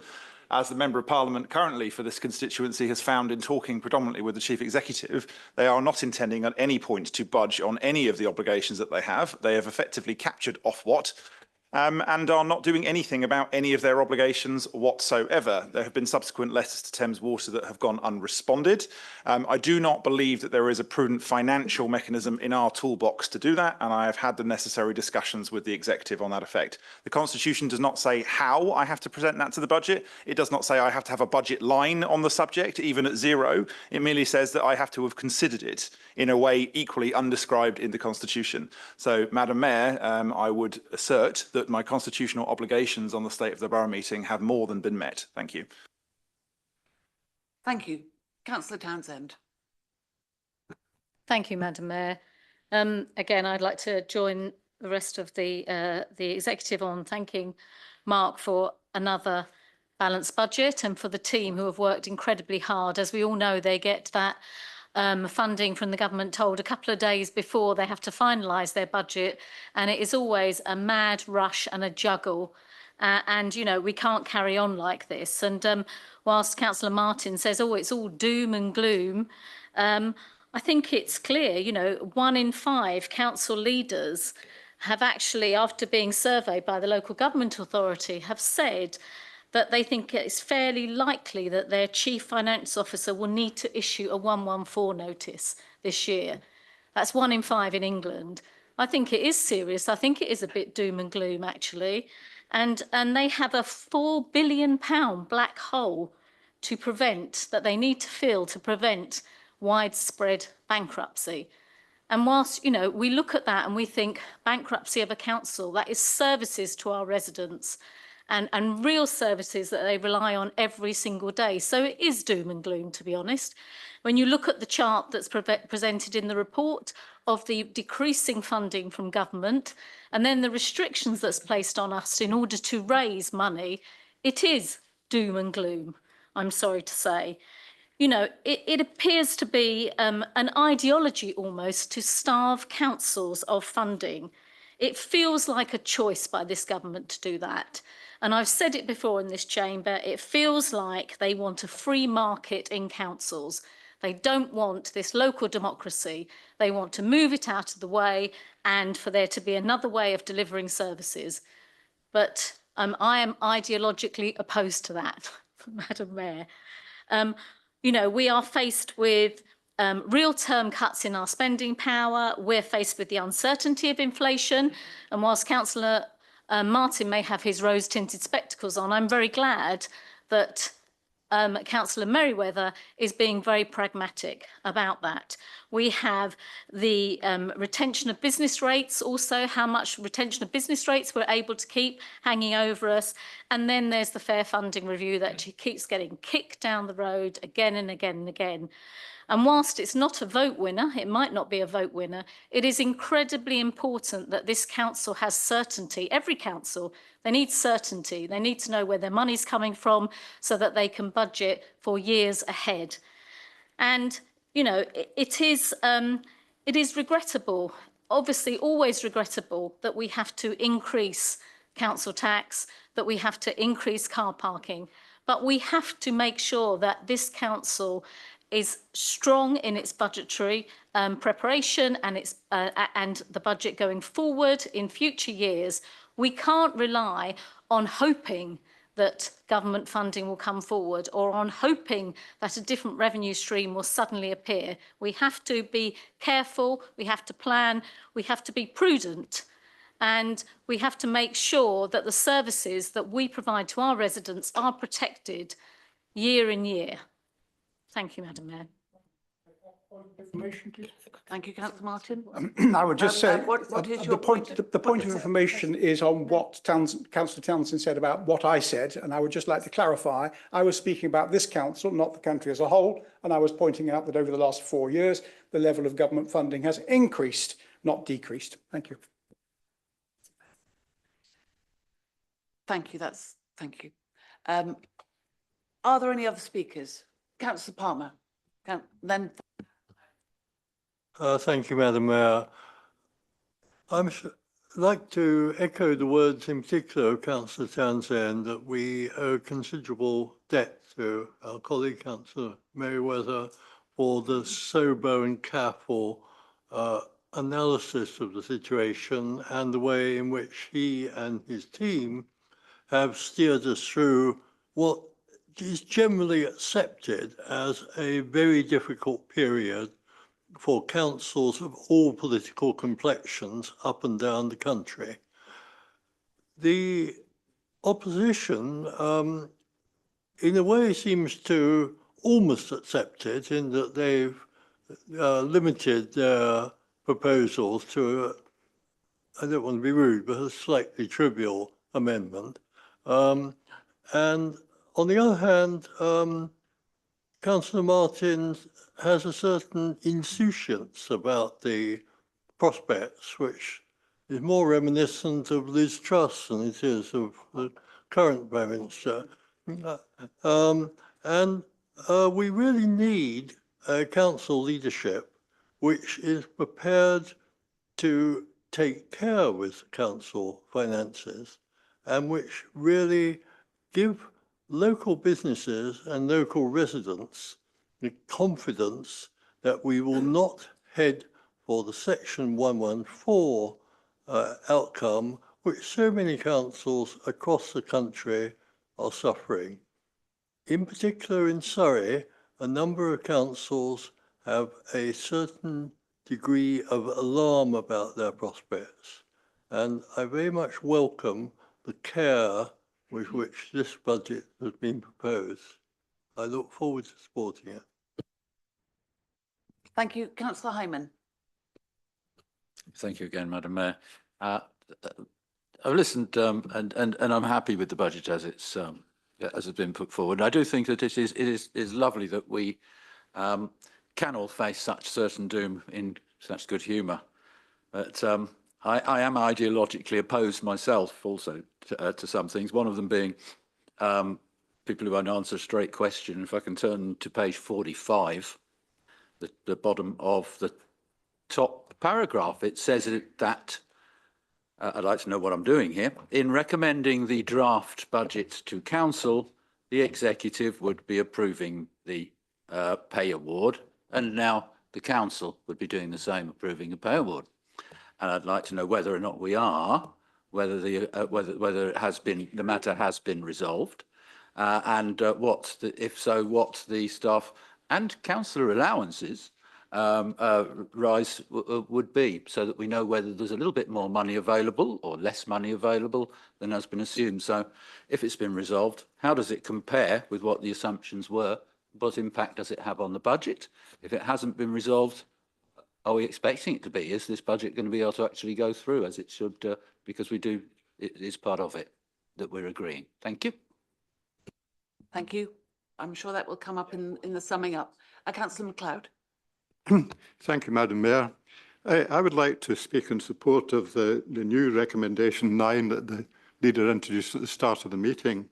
I'd like to congratulate the leader for doing this and thank him for acknowledging that it was inspired by the proposal put to Surrey County Council by my colleague Catherine Powell, who's the leader of the independent residents group at Surrey County Council. Interestingly, this proposal at Surrey generated an enormous amount of outrage actually amongst the Conservative group there. They told us that the rich pay too much tax already and various other arguments. And I'd like to congratulate our Conservative colleagues here for not showing outrage and for a moderate response I think the only comment was from the leader of the group, Councillor Martin, who said he saw some value in it, if I understood him correctly. So I think it's a very good proposal. Actually, it's entirely a voluntary idea. As I said at Surrey County Council, I actually live in a fairly wealthy town, Farnham, and in fact a fairly wealthy borough in the town, Moore Park. We live in a wealthy borough, Waverley, and a wealthy county. Yet a number of the residents, including many of the well-off residents, say to me regularly, why are the services so bad? They're usually referring to Surrey services, by the way. But why are the roads so bad? Why is the education service so bad? Why is the fire service seen as needing improvement? Why do we have all these problems with children's services, etc., etc.? So I think many of the wealthy residents actually would be more than willing to consider paying this sort of money to the council voluntarily. It's not a tax, as was said by many of the Conservatives at the Surrey. It's an entirely voluntary idea, and I think it's a very good idea. And I'd like to congratulate the leader for having brought it forward. Thank you, Madam Mayor. Thank you very much. Are there any? Oh, thank you, Councillor Murray. Then Councillor Murray-Lees. Thank you, Madam Mayor. So this is my first budget council meeting, and I also recently joined the executive. So and the first executive meeting I had was just about the budget. So it was all fairly new to me. But what I have noticed, and I'd certainly add to what I've seen Councillor Merriweather work on this over the last couple of months while I've been on it, pretty much every day. And he comes along and he has briefings and he talks about it and he adds things to it all the time. He takes recommendations, he speaks to everybody about it. And I'm thinking, this guy, has he got another job? I mean, this works like on this all the time. So I've got great admiration. We would be, I don't know who else in this room could do it, to be honest. So I would certainly congratulate that. The other thing, and obviously Candice and Rosie, the team who work with him, that's absolutely correct. So I admire the amount of work, what goes into this detail. And what I was slightly disappointed with at the beginning was we took a very small little thing about 5p, the increase in the car parking, and talked about it for an hour. That just seemed a bit disappointing, as we're all sitting in here and we're talking about this very small, minute thing, when there's all lots of bigger things in the picture. So I thought the quality of the debate was a little bit, amateurish. I thought it was a little bit, it didn't really make sense, really, and we just wasted everyone's time. But just like to talk about the amendment number 9, which is the extra money donated by people in Band H. I think it's a brilliant idea. And I checked, it's anonymous. Nobody knows who's done it. It's not collected by, I think, so that was quite interesting to me. It's generous. And 100% of that money is going to be kept in Waverley and spent in Waverley. It's not like other business rates, which obviously we all know is not spent in Waverley. This is 100% money which we can use in Waverley to improve the services of Waverley. And if I remember rightly, and Catherine did tell me, that it was a Conservative council who brought this in originally in Westminster City Council, I believe, and they invented it. So I'm a bit surprised, and I'm certainly, Andrew and Catherine were certainly surprised at Surrey County Council that it was voted down by the Conservatives at Surrey County Council. And then as soon as, and obviously the leader was at that meeting and he said, this is a brilliant idea, I'm going to bring it to the council. And we all thought it's a great idea. There's nothing to be said bad about it. So I would support the amendment number 9. I'd congratulate Mark and the team, and also I would absolutely recommend the motions. Thank you very much. Thank you, Councillor Murray. Councillor Murray-Lees. Thank you, Madam Mayor. I just want to echo both Councillor Murray and Councillor MacLeod for the proposal to explore the creation of a voluntary contribution scheme for Band H. It's called philanthropy. It's not called a blooming tax. It's what we lack in this country. And I know in America, philanthropy is a very, it's something that is quite usual, whereas somehow in England, or the UK, we seem to have lost our sight of that. And I think anybody who would want to put into that, and as you say, it's not something that you have to, be registered to do, but you can do it quite voluntarily. I think it's a lovely thing to do. I'm absolutely staggered that in Surrey that they actually turned that down. I really can't believe that people would do that, particularly at the time that we are suffering at the moment and with the needs of others. And if you've got that sort of money, then why wouldn't you want to do that? So I'm very much in favour of that. And I'm glad that that was brought in by Paul as an amendment to Waverley. And I hope that that can go forward. And also just to thank Mark for all his work on the budget. I think it's extremely good. And I think that we have not fallen into black hole. When I listen to the news and I hear about Birmingham places, I think it's quite horrific. And I think Waverley and the officers who have helped do this has been really good. So thank you for that and well done. Thank you. Are there any other speakers? I don't see any. So Councillor Fairclough, would you like to say anything as a seconder? I would actually. Thank you very much. £1 a day. If Paul's amendment number 9 or recommendation number 9 is agreed, all we are asking our 2,080 Band H homeowners for is £1 a day, which would generate £750,000. For those of you who were paying attention to the car park revenue that we're looking to gain, it's pretty much the same figure. So if we're successful, and we raise £1 a day from Band H homeowners, we have the flexibility next year not to increase car park charges. Won't that be good? Thank you. So, Leader, would you like to sum up and move the recommendation, please? With your consent, Madam Mayor, I'd like to just answer the questions that came to me and then pass over to Councillor Merriweather for the questions that came to him. Just to say, I certainly also do find a lot of this depressing, and I didn't get into this sort of politics at any level to preside, but to do things. But at the same time, pretending everything is fine is either chronically naive or simply just negligent. And there is a reason why this council is stable while others are not. There is a reason why, as our previous chief executive put it, that we have more runway than others.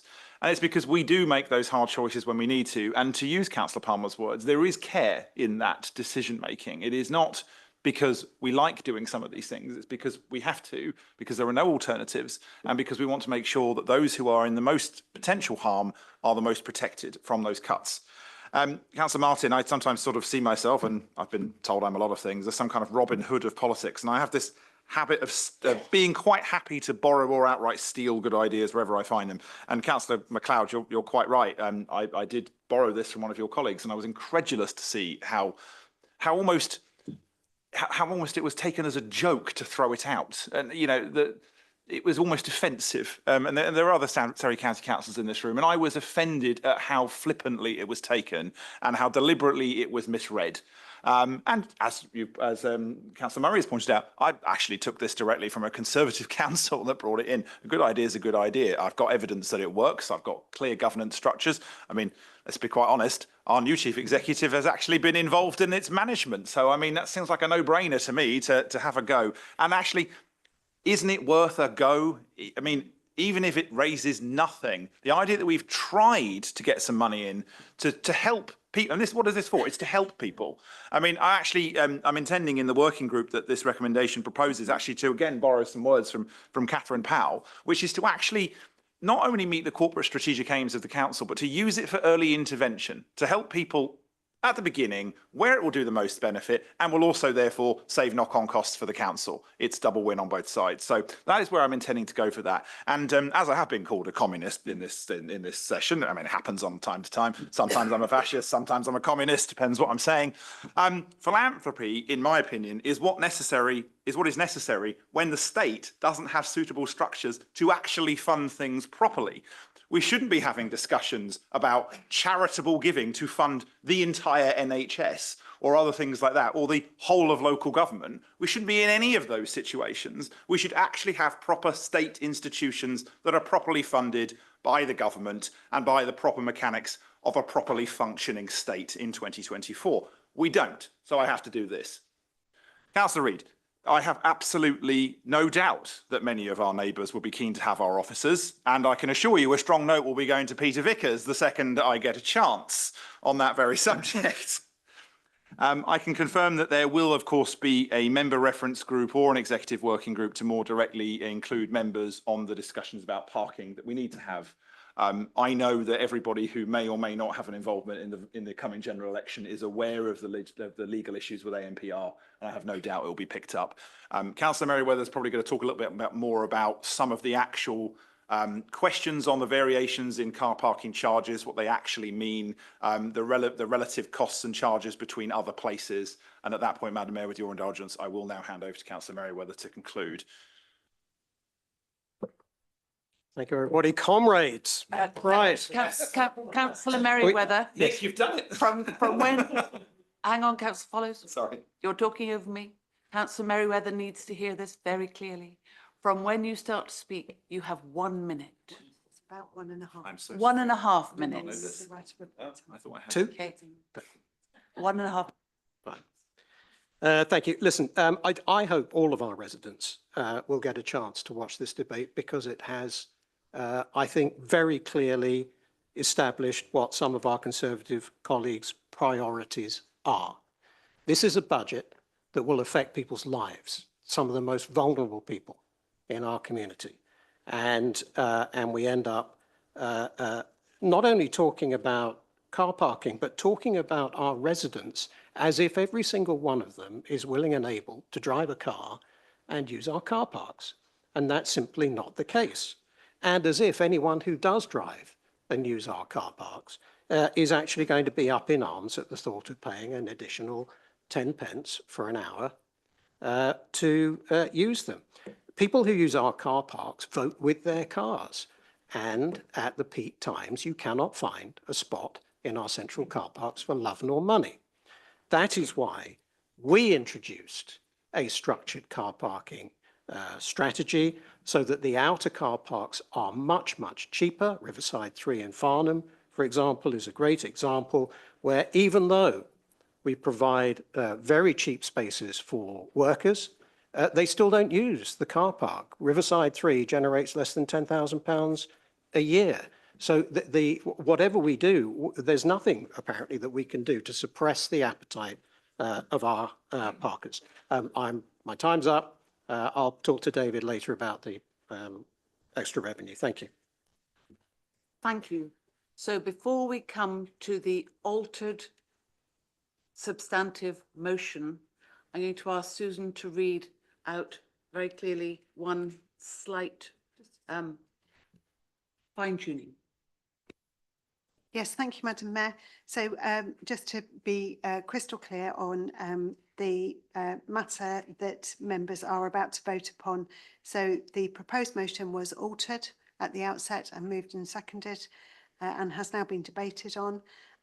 Just to point out in respect of the additions of little 9, A and B, in terms of B, strictly speaking, it would be that the council notes that the executive are establishing the temporary executive working group because that is an executive matter.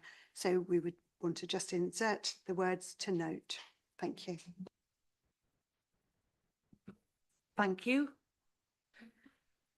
So Ben, we come to voting on the recommendation for the budget. Do you want to record it? It will be a recorded vote. Again, Madam Mayor, if I may ask.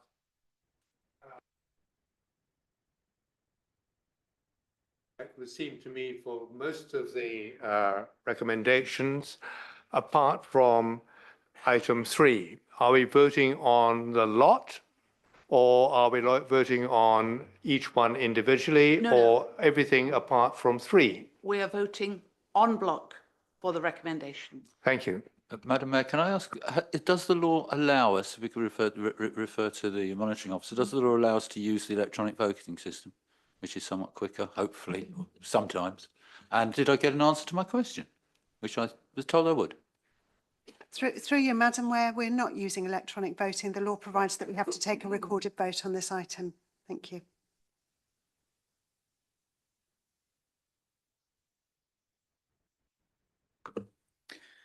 Councillors, when I call your name, please state whether you wish to vote for, vote against or abstain. Councillor Atkins. Against.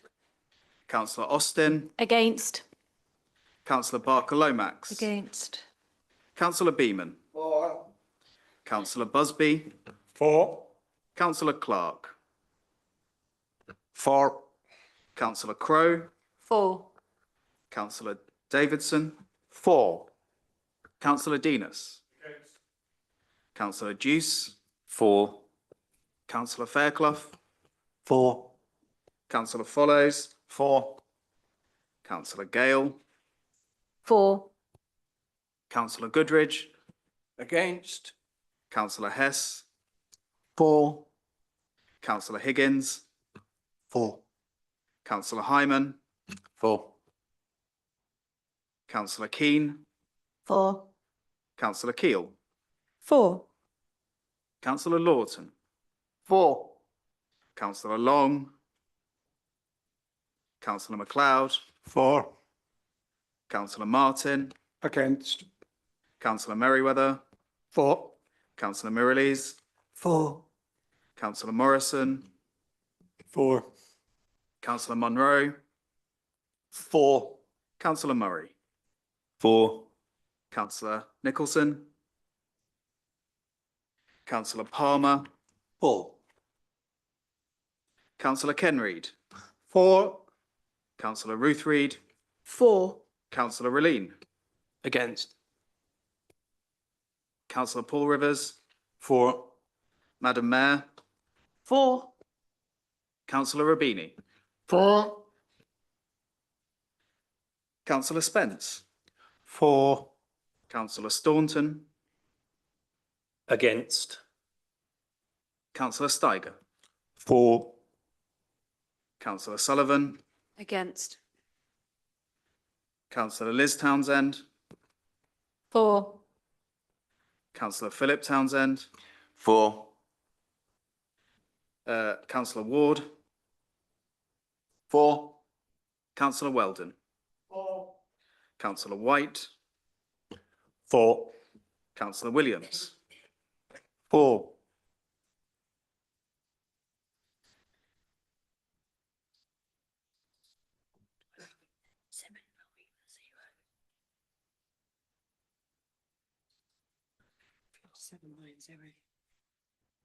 Thank you, Madam Mayor. That's 37 votes for, 9 votes against.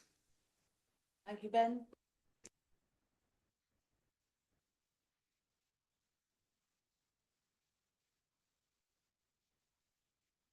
Business plan, thank you very much.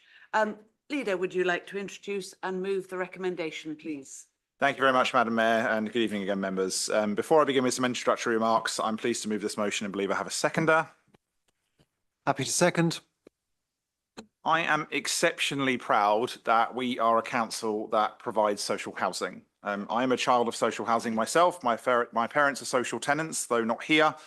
I have personally experienced the positives and negatives of social housing over the course of my life, and it's the sort of thing that we looked at in the Pride and Prejudice work that Councillor Townsend shared a few years ago. The HRA is an incredibly complex subject, and it does require explanation, understanding on a focus on value beyond the financial. Now, the financial, of course, is important. It's important that we get value for money. It's important that we make sure that the sums add up, and it's important that we have a balanced budget.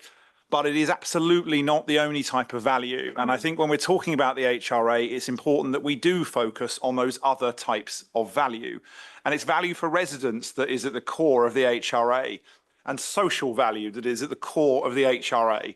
Good quality homes, homes that reduce energy bills for residents, and homes that are safe and compliant to live in. Now, I'm sure I'm going to cover in my closing remarks some responses to a number of things that are very likely to come up in this debate, and I think you'll probably understand at this point that we are certainly prepared to discuss these issues in full. But I would not be sitting here proposing to you the rent increase that we are proposing without making sure that we have covered those who are potentially the most harmed by increasing the hardship fund by a factor of 6.6, by taking on board the things that the Landlord Services Advisory Board has told us about making sure that those things are properly communicated to tenants and that we monitor that they're using and accessing those accounts. And I would not be sitting here to you proposing, as a child of social housing myself, this sort of raise without very, very good reason and without very serious understanding of what that means to residents and what it means also, and this is the thing I think that we'll need to stress in this debate, what it means if we don't do some of these things, what it costs in terms of people's houses, what it costs in terms of energy costs when we can't deal with the fabric in their homes, what it costs when we can't manage some of the contracts that we have that deal with repairs in our properties. There are costs to the decisions. So tonight we will go through in depth why we have proposed what we are proposing, but I do that from the position I come in with an open mind and with a serious understanding of why we're doing it. And I do want to particularly pay tribute to the officers in finance and housing who have understood the values of this administration to not just make sure that we have financial value, but to make sure those social values are absolutely the core at every single thing that the HRA is doing. And at that note, I will, of course, now hand over to Councillor Merriweather to go through some of the detail, and I'm sure address some of the questions members have. Before you do that, Councillor Fairclough, would you like to speak now or reserve your right to second? I'll reserve my right if I may. Thank you. Councillor Merriweather. Thank you, Madam Mayor. So can I refer members, please, to pages 125 to 166 of your packs, and actually note that I'm going to keep my remarks fairly brief to allow Councillor Rivers to speak when his time comes. So the Housing Revenue Account, the HRA, is the legally ring-fenced funding from which Waverley resources its landlord service. It deals with the management and maintenance of our existing council homes and the delivery of our new council housing. The 30-year HRA business plan you have before you is a key financial planning document which takes account of all the currently known factors and influences that may impact on the HRA for the forthcoming financial years. The HRA operates in the most heavily regulated theatre of the affordable housing sector and is subject not only to the regulator of social housing, but also the requirements on local authorities regarding such things as the ring fencing of funds, the permitted uses of revenue and capital funding and capital receipts, and the designation of significant reserves as unusable. These are not trivial technical accounting matters. They have a very real impact on our powers and usable financial resources. The report details how the inflationary cost pressures I just talked about for the general fund also apply to the HRA, and also that the HRA has its own growth pressures, including the need to invest in maintaining an adequate housing management IT system. Specific to the HRA, though, is that funding for the entire service is from the rents and service charges paid by our tenants. It is not funded by council taxes or council tax payers. The report describes how we were able to contain rent increases for this current year, the one that we're in, 23-24, to only 4%, despite being allowed a higher cap of 7%, when the CPI +1 formula would have triggered a rise of 11.1%. But that decision was taken when inflation was peaking to help protect our tenants from its very worst effects. We knew then that this was an extraordinary measure and one which we wouldn't and couldn't sustain without damaging the HRA and burdening our tenants more in the longer term. For next year, 24-25, the formula CPI +1 increase is 7.7%, and the reports tell us that impact tested this against rises of 1% and 4% as reported, and we've also tested it against 6% at the request of the Landlord Services Advisory Board.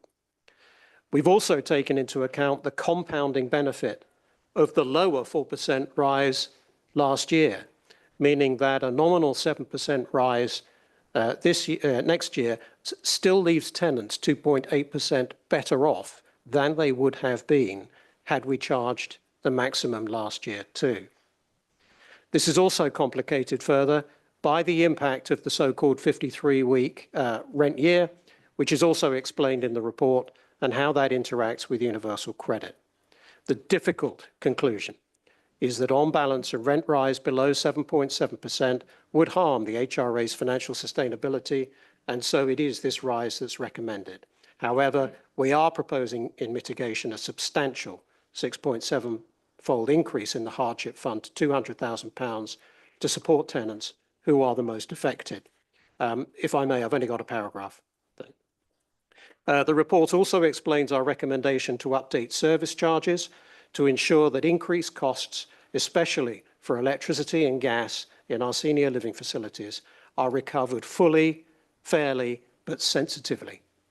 Finally, the report reminds us of the capital programme and that in 2022, the Council changed its strategy regarding the profiling of debt repayments in the HRA to free up rent income to fund housing maintenance and the energy efficiency programme, as well as its original mortgage debt.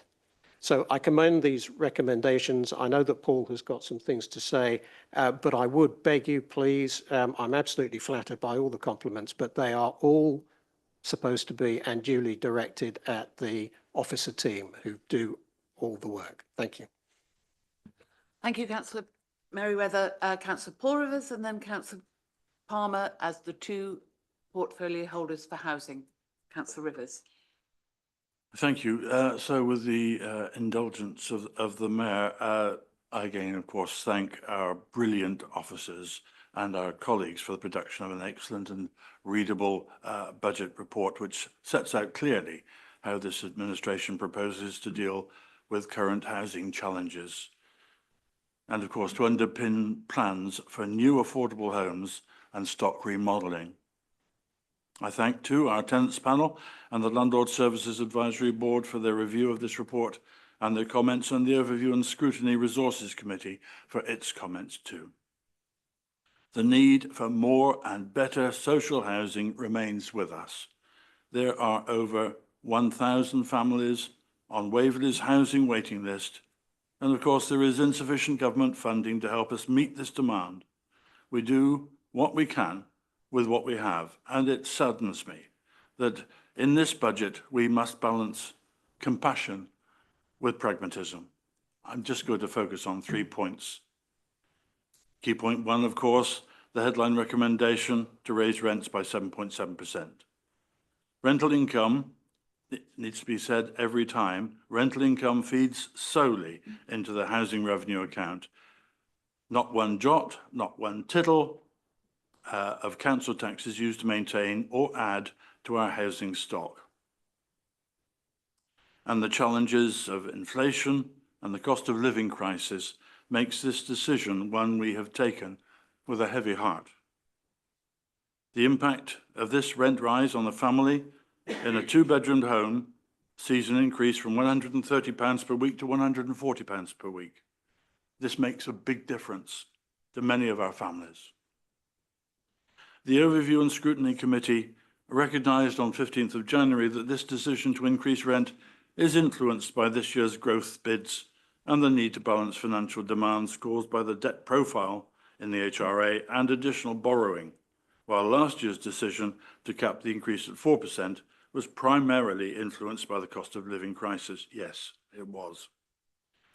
We must not expect our tenants to absorb these rental increases quietly, and we must commit to an improved housing service across the board.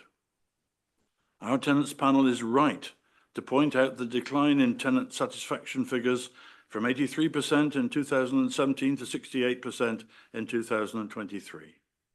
The financial stresses on the HRA are not the fault of the tenant, and tenants should not be expected to subsidise these issues without Waverley having a clear plan for improvement, which we do. I remain concerned that our housing teams must pick up where other statutory services have declined. the removal of funds used for supporting people in need, increased thresholds for mental health and social services, withdrawal of police support, and others all place additional burdens on our housing teams. Now, consequently, the 100 or so people who support the HRA is now to be increased by 13 new posts, including 1 additional service improvement officer and 2 service improvement officers moving from part-time to full-time. Key point 2, 53-week rent year means that people, our tenants on universal credit, have to pay an extra rent. We can't do anything about it. We have increased the hardship fund from 30,000 to 200,000, and working with the Landlord Services Advisory Board, we will improve it. Madam Mayor, I will not bother with key point 3 because my colleague mentioned it perfectly well. Thank you. Thank you. Councillor Palmer. Thank you, Madam Mayor. I will try not to duplicate the excellent remarks of my colleagues. This isn't a difficult area for all of us who are particularly concerned about the cost of living crisis and the impact on people living in council homes, often, not always, but often on significantly lower than average incomes. And we need to be clear that although the increase in emergency assistance has been focused on the 53-week issue, we are also aware that the 7.7 increases are problematic for other tenants as well. And we're keen that the support budget should be well known and used where problems arise. So we need, if we end the year with the support budget substantially unused, we will have failed. We need to ensure that that money goes where it is needed for the families who are most affected, both those who are directly affected by the technical issue of the 53 weeks, but also those who are struggling with the cost of living that surrounds us. It is also not our intention that this should be a precedent going forward, that we will always seek the maximum. And speaking personally, I think it would be very difficult to justify another maximum increase unless we see a significant improvement in the satisfaction of tenants in the maintenance service. But without enthusiasm, I think it is necessary, and I do support the budget. Let us try to ensure that our residents are aware of the support that's available and that they will work with us for better times ahead. Thank you. Thank you, Councillor Palmer. Are there any speakers? Councillor Rubini. Yes, thank you, Madam Mayor. Yes, I've read this. Yes, I regret all these rises because, of course, most of it is out of our control. It's all inflation. Like Councillor Follows, I too was brought up in council housing, job and working area. And towards the end of her life, my mother was in senior living accommodation provided by Woking Borough Council. What I regret, I suppose, out of all of this are the figures for the elderly. Heating charge in senior living accommodation increased by 20% and the service charge 15%. I'm hoping we can also subsidise the elderly, as we intend to do with many of the less well-off people in our tenants. So I would have a plea. I regret these rises for senior citizens, and I hope we can accommodate them in the same way. Thank you, Madam Mayor. Thank you. Councillor Williams, and was Councillor Williams next. Thank you, Madam Mayor. Again, I just echo the the comments that Councillor Palmer made. This is genuinely a really difficult decision.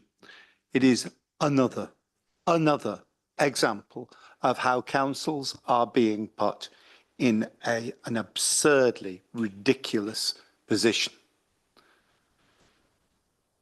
I mentioned earlier on the name of Margaret Thatcher, and I make no apology for mentioning her name again.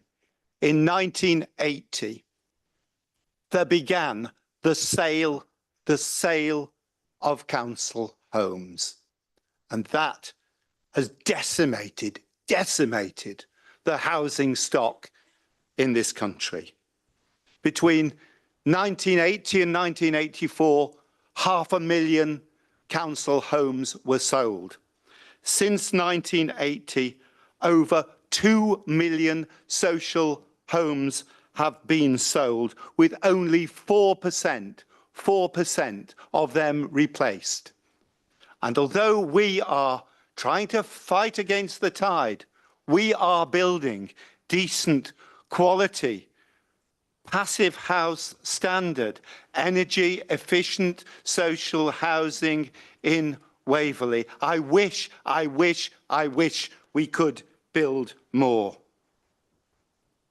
But we are, as I say, fighting against the tide.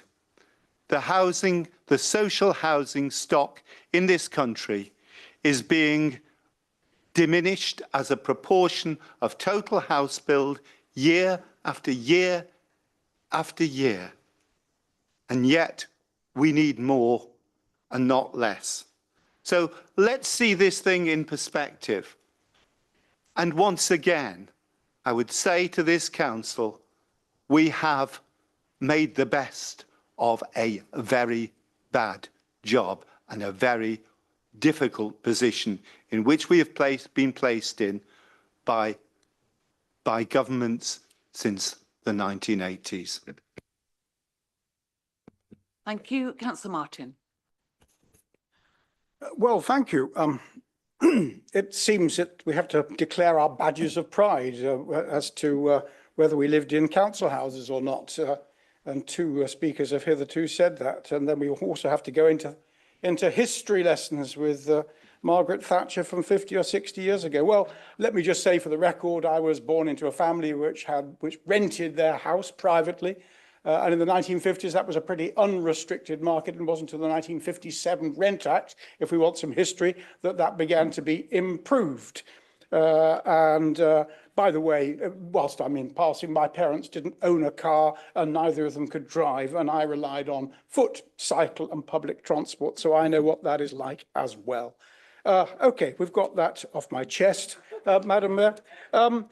I just have enjoyed the sort of squirming of so many members of the executive over why last year they were able to go with 4% instead of 7%, but suddenly this year, magically, it has to be the whole whack of 7.7%.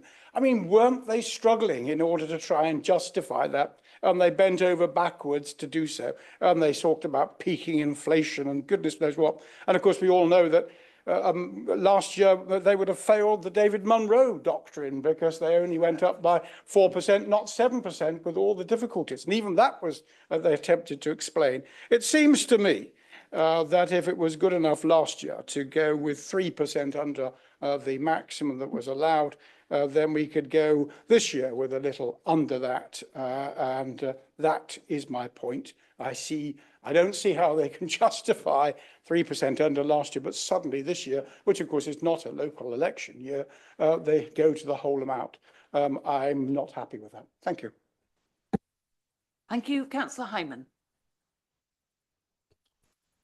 Thank you, Madam Mayor. Well, yes, the background to this, of course, is that rents in Waverley have risen above the rate of inflation for I think it's 20 of the past 25 years. Last year was one case in point, and the other was when the government decided that it was having the cumulative effect of that of rises above inflation every year was having a detrimental effect on housing benefit bill that all taxpayers have to pay, and they held councils back a bit. The budget strategy, I mean, I think it's important that we recognise that the budget strategy in front of us relies on above inflation rent rises for the foreseeable future. And I think we're looking forward 60 years in the projects that we're doing now. But we've got another 60 years of above inflation rent rises, which of course really does mean the death of affordable housing as long as you keep doing that. And I can't believe that it's sustainable. But I've got a few points to make, of which the administration are aware. At the Landlord Services Advisory Board's meeting, tenants' representatives told us that what an 8% rent rise would do to tenants. They were extremely worried. They wanted something done about it. They were very worried that the hardship fund isn't going to be taken up by the most proud of tenants. Of course, the answer really is not to put people into hardship in the first place if you can help it. Another point, tenants, and this is very important, tenants were told that it would be unfair to expect them to subsidise senior living sheltered energy costs, but that's precisely what's being done in this budget. And over the coming years, because the council says it's afraid to recharge the sheltered tenants, who should have been advised perhaps by our officers that they shouldn't be spending the money which they were getting in parachute payments from the government. And so they've got rid of that money, most of them, I would imagine, and they don't have it around, so they can't pay for their full energy bills that have over the past couple of years or 3 years. And other tenants are having to amongst this payment are having to cover that. It's difficult to disagree with this, what's put in front of course, because on page 126, recommendation 1 says that the rent increase is up to 7.7%. So that's any number up to 7.7%. The fact is, though, of course, that we know it'll be 7.7%, and that there is an extra 2% due to there being 53 Mondays for everybody who pay monthly. The monthly rent, the weekly may be 7.7%, but you've got to add 2% to that for the people who pay monthly. The monthly rent is up by almost 10%. That's a phenomenal amount of money to add on to people's bills when they're already having trouble.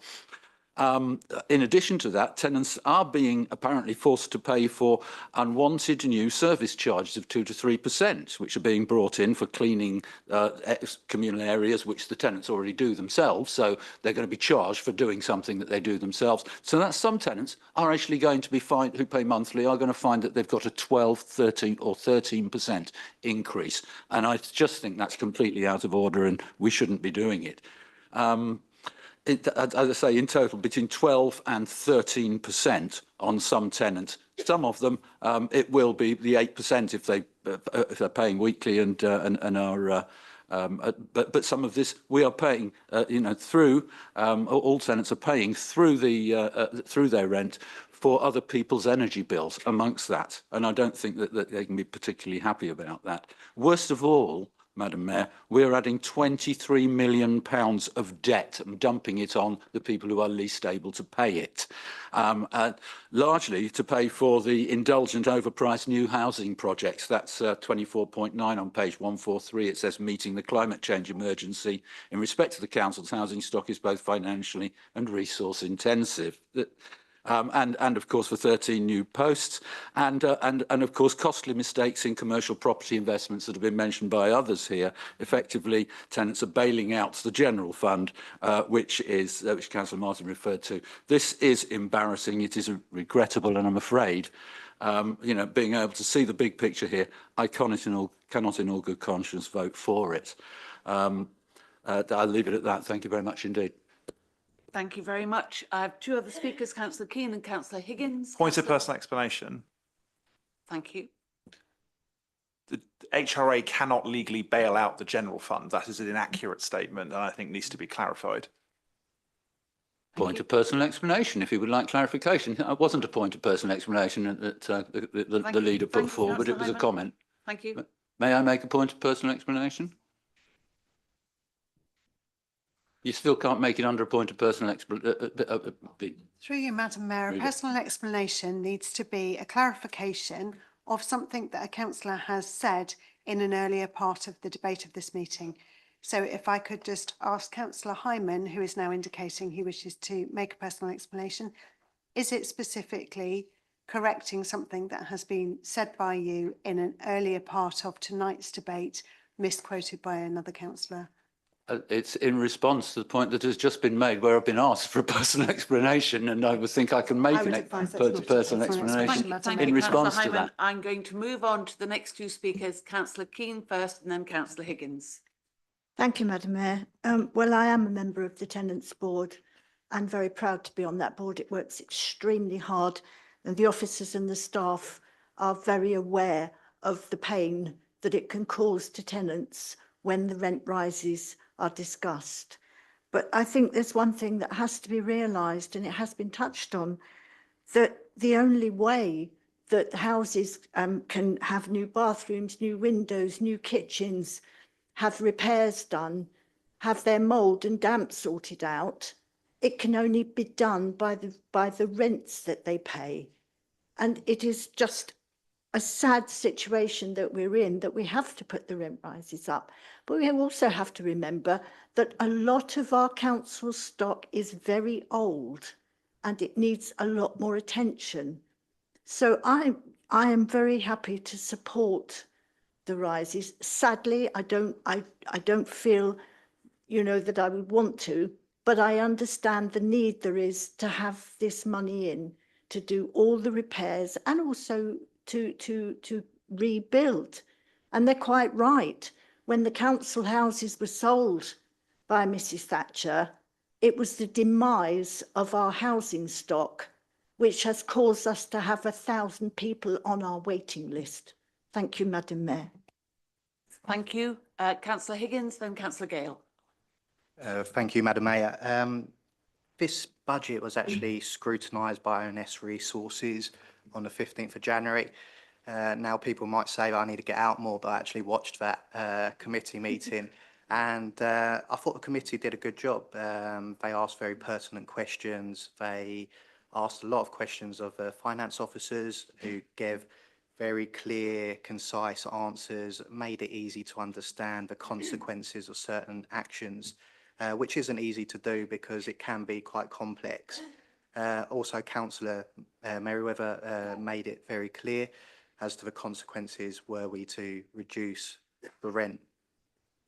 That committee is chaired by Councillor Martin, and I've watched him from afar. He's very sharp and very good with numbers, obviously because of his background with finance. He knows the consequences of reducing this down to 4%. He said that if it was good enough last year, it's good enough this year, but it's quite clear that's not the case. I think primarily because he hasn't proposed an amendment as he has done previously.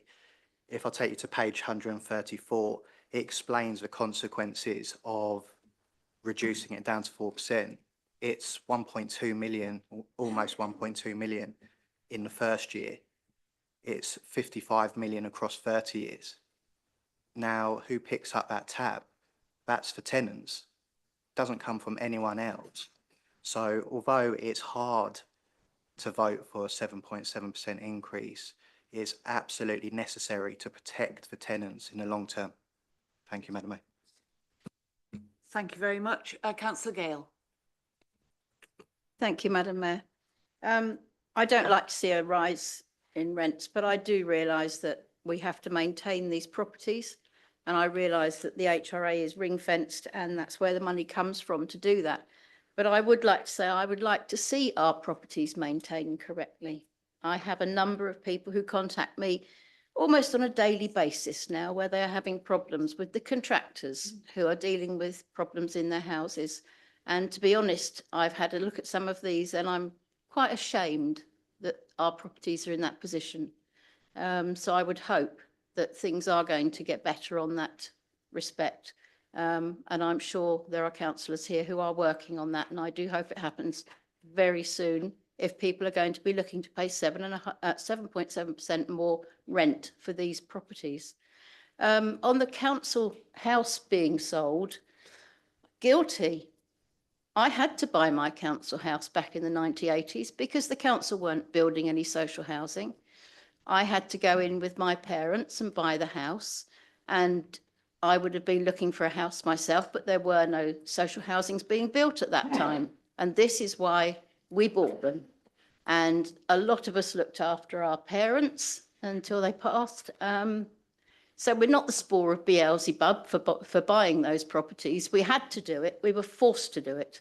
And I'm very pleased that our council are trying to build more houses for people like myself who needed housing. Thank you. Thank you, Madam Mayor. I just wanted to pick up on one of the points raised by Councillor Hyman about the service charges and utility charges for senior living, and objecting to subsidising this. But I think we all are aware that if we were to actually claw back, or to raise those charges rather to cover those bills, it would be something like 110%. And obviously that isn't possible to do that in one fell swoop. And I think we've come up with a very good plan to sensitively increase those charges in incremental stages. And also we are very aware that people in our sheltered, in our senior living, would also have received the winter fuel payments, and we did discuss that, and discussed, you know, the increases, and actually, you know, the how much of that was actually covered by the winter fuel payments as well. So I think we have been extremely sensitive about that, and you know, and tried to make sure that we have been fair in the increases. And I would also like to point out, I think it's on page 131. No, not wrong, 100 and anyway, about the reprofiling of our debt. You know, let's not forget that we had to borrow something like 189 million or something to buy our own housing, and that we are having to pay back that debt. And you know, we've had the government has enforced caps on our rents. That has really impacted on us. And also, you know, we've had the economic shocks of the, you know, whether or not, you know, it may not be like to be heard again, but the, you know, the Trussonomics obviously really hit the economics of this country, and also hit us as well. So I think we have to be real. We've reprofiled our debt. We've been pragmatic. We've reprofiled our debt. We've added on another 7 years and £23 million.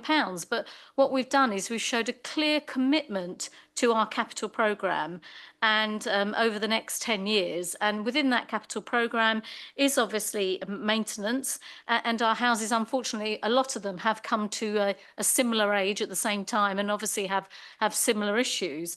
But we've also committed to the energy efficiency, and it is a commitment of this council that within that energy efficiency that we will hopefully see our tenants not having to pay such high utility bills. So there is a real clear plan that we have, and a strategy. And whilst we are seeing an increase of 7.7%, which is, you know, again, nobody wants to see that. And if we could keep it lower, we would. But we couldn't keep that lower and also invest in our properties and give our tenants the opportunity to have those reduced utility bills and better homes as well. Thank you, Madam. Thank you very much, Councillor Murray. Thank you, Madam Mayor. I'll refrain from flying my northern working class roots to the mast, but I did watch the tenants panel where they spoke about hardship, and you know, I watched that and I was very moved, and they spoke eloquently about how this 7.7% would affect them, and I could understand how they felt. One thing they did say was that what we're getting for the 7.7%, it's a joke. Well, you know, we never get anything done, and you know, that was kind of thing was going on. So I can understand that. So I spoke to the leader, and I said, you know, we can support this if we can get that satisfaction survey up, if we can get that delivery up again. And I think at 64%, if we can get that back up to 80%, and I know the leader has created a executive working group to specifically deal with that. And as I'm the customer services portfolio, I will be pushing that, and I hope to come back to you at some stage this year and say, this is what it's improving. we've done it, and I'm with Councillor Rivers here and Leader and the executive team who are in this, that will make a difference and that will ameliorate some of that pain of that 7% if they see they're getting some value for money back from it. So thank you very much. Thank you. Councillor MacLeod. Thank you, Madam Mayor. I just wanted to say a couple of things, actually, that council housing is tremendously important in the whole country, but particularly important in Waverley because of the very high multiple between income and market houses. So what the council does is incredibly important. And I just hope whatever the new government comes along, they are much more supportive of council housing than previous governments. And I accept a lot of what Councillor Williams has said, actually. It wasn't necessarily wrong to sell council housing to people who had lived in a long time, but what was entirely wrong was not to replace them with the money raised. In terms of my own experience, actually, I was brought up in a house that wasn't as good as a council house. I don't know if you remember. I don't know if any of you remember the Monty Python sketch where. So I'm going for that one, but to be fair, actually, both my parents were nurses. Actually, were psychiatric nurses, and they had a very small bungalow that was essentially free of charge, as far as I remember. And most of the services were free of charge, so it's not a valid comparison. But compared with the actual council houses that were built in the locality where I lived, they weren't. These were wonderful houses, and it's a great shame that they're all sold off, actually. So I just hope that any future government, whichever one it is, recognises the importance of council housing and supports it. Thank you, Madam Mayor. Thank you. Are there any other speakers? Councillor Hess. I would like to hope that with the increase in rents, that the quality of maintenance will improve. I've had complaints in my ward, in Castle Ward in Farnham, about really incompetent work, which I think the council are being billed for, where the maintenance contractor can't even install or fit a gutter to fall the right way. They don't know how to do it. This is really incompetent work. And I do hope, I'm not going to name the maintenance contractor, that wouldn't be right, but the principle to make sure that the quality of work that they are doing for the council, for the tenants, is top class, top quality, and supervised. I think this is one of the things that we're contracting out generally, not just with the housing maintenance, but all around with highways, you name it, where services are contracted out and you fail to supervise those contracted out services, standards can slip. So I really do recommend that we have some very great officers now I've met who are really on it. So I hope that supervision of the maintenance contractors will be really stepped up. Thank you. Thank you. So I really don't see any other speakers. Councillor Fairclough, you reserved your right to second. Would you like to speak now? Briefly, Madam Mayor, thank you. Quite clearly, this is a compassionate council, and our compassion is reflected in our commitment to council houses. A commitment that extends to improve those council houses. As Councillor Keane and others have already said, we do have an ageing housing stock. A housing stock that does require investment. Investments in improvements and investment in energy efficiency, which, as Councillor Townsend has pointed out, will help reduce utility costs. However, this investment has to be funded. The decision to raise rents, I'm sure, has been a difficult one. However, so that we can invest in our improvements, it is one that has to be made. I would like to thank everyone involved in the preparation of this budget. It has been debated extensively this evening, and having listened to the debate, I have no doubt that the decisions contained within it are indeed the correct ones. Thank you. Thank you. Leader, would you like to sum up and move the recommendation, please? Many thanks, Madam Mayor. And if I may beg your indulgence to do a similar thing as last time and try and sum up as much as possible and ask Councillor Merriweather to cover anything I've missed. I won't be able to put the case any better than Councillor Higgins. You have I've got 6 minutes in total between you. between us, right. I won't be able to put the case any better than Councillor Higgins in terms of the financial particulars. He's absolutely spot on across the board. And I know some of the chat, Councillor Martin, about badges and where we came from sort of went to jest in the end. But the reason I talk about it is so that people, not just here, but outside, know where I come from and know what sort of values have informed the decisions that I'm asking you all to make this evening. And also because last year I sat here and one of your councillors described council tenants as living in the ghetto. And 2 years before that, one of your members described social housing as not having any prejudice whatsoever associated with it. And so I do feel like I need to remind people why we do these things. Councillor Hyman, indulgent overpriced new housing stock. You mean good, clean, compliant, energy efficient housing, which is what I think our residents deserve. Councillor Gale, Councillor Hess, one of the things we need in terms of responsive repairs is more and better contract management, which is something that actually this budget provides. A large portion of my email and social media messages, as I know Councillor Gale particularly appreciates, is on this particular issue. Councillor Murray's updated a little bit on what we're trying to do on this in the short term, and particularly about the commitment to raise that satisfaction score. The first part of this is starting by making ourselves more informed. How many of the literally thousands of repairs that are undertaken each year are done correctly versus those that are not? What I see in those emails and those social media comments, I don't know if that's the tip of an iceberg that's not being shown or is in fact all the problems. And that's actually a relatively small number versus the sum total of all the repairs. I actually raised this with my mum a couple of days ago and she said, well, I can think of all the things that I don't tell the council in my house because I don't want to be a burden. And that is one of the other reasons why I've commissioned that group, because I do feel like it's the tip of the iceberg.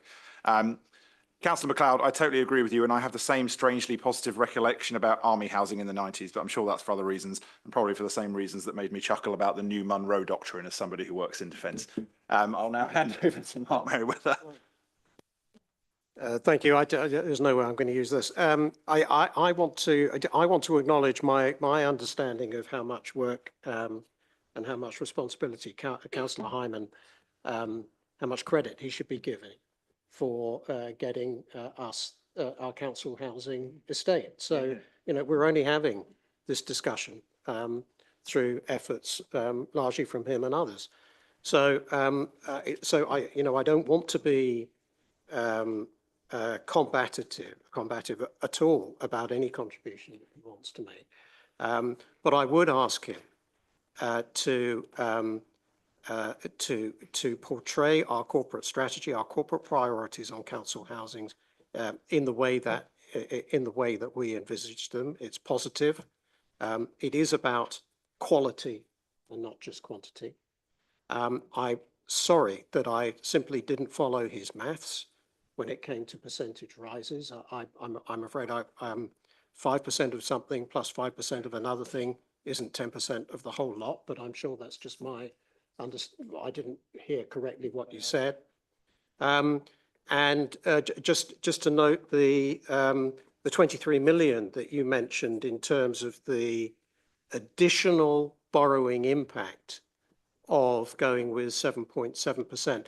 That's additional borrowing that we will have to take out as part of our reprofiling over the next 7 years. That compares to 70 million that we would have to borrow over the next 14 years if we were only to raise rents by 1%.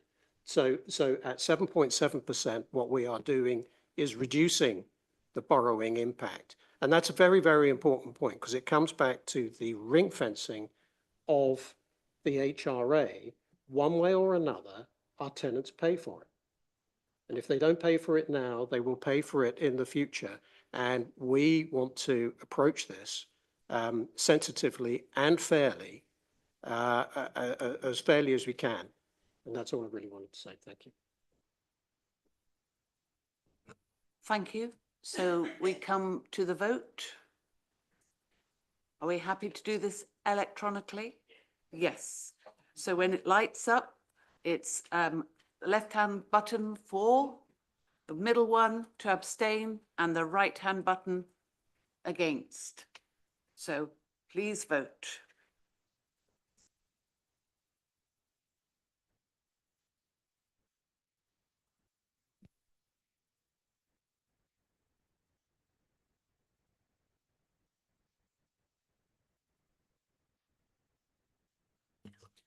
Thank you, Madam Mayor. That's 36 votes in favour, 9 abstentions and 1 vote against. Thank you very much. So that is carried. And we move to agenda item number 8, the capital strategy for 2024-5. Leader, would you like to move the recommendation, please? I would, of course, love to move the recommendation. I do believe I have a seconder. Happy to second. We are at the point where my financial abilities are somewhat taxed, and in this case, I am going to ask Madam Mayor if I may pass directly over to the portfolio holder for finance. Seems a good idea. I would imagine so, Madam Mayor, yes. It'll be brief, Madam Mayor, everybody. So now I need to refer you. One moment. Again, sorry. Councillor Follows. Is Councillor Merriweather proposing the motion? If so, he gets 6 minutes. I'm sure he would love the 6 minutes just in case, but for the Or purpose, less, or less. in which case, go for Are you proposing the motion? No.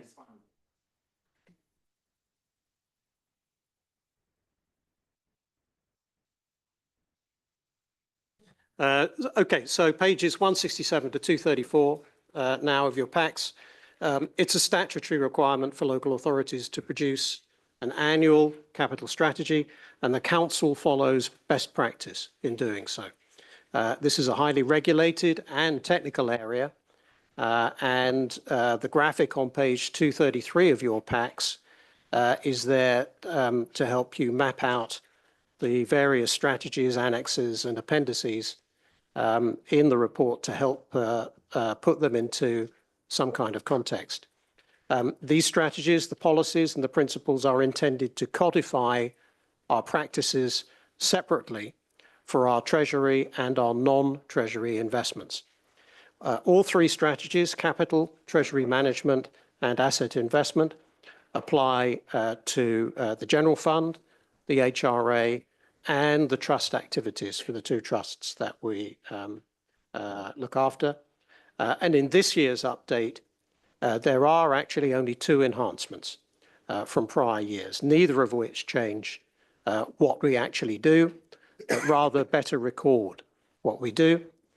Firstly, within the Treasury Management Strategy at Annex TM2, paragraphs 238 and 239 have been added to cover the charging of interest on internal borrowing and repayment of HRA internal borrowing.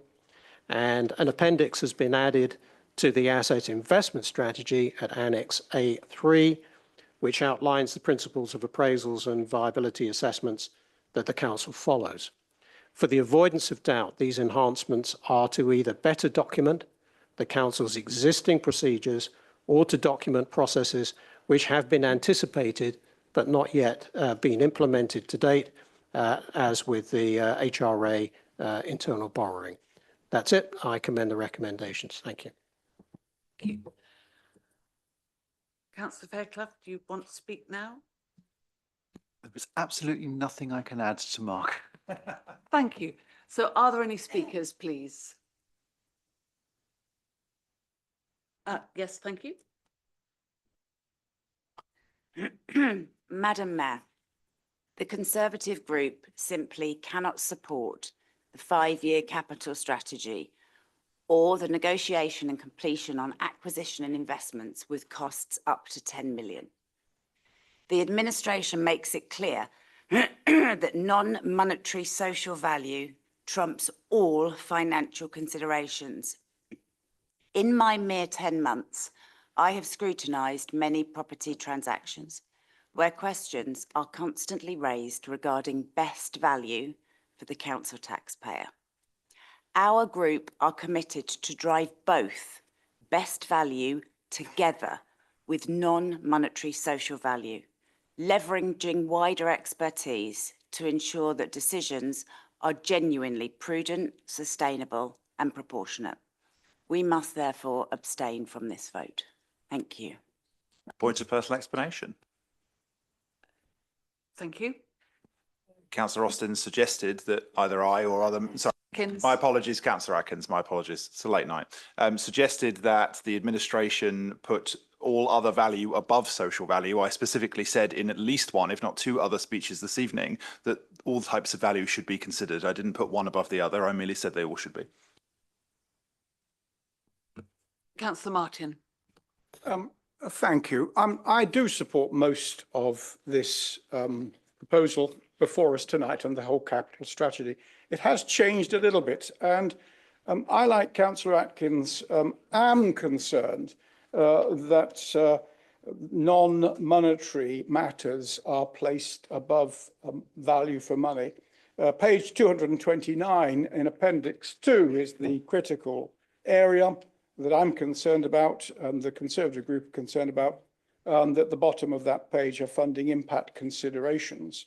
I think the final sentence of that paragraph says, for the avoidance of doubt, the council may still decide to progress an investment report that does not pay for itself if the non-monetary values are considered worthy enough and the funding shortfall can be covered from other sources.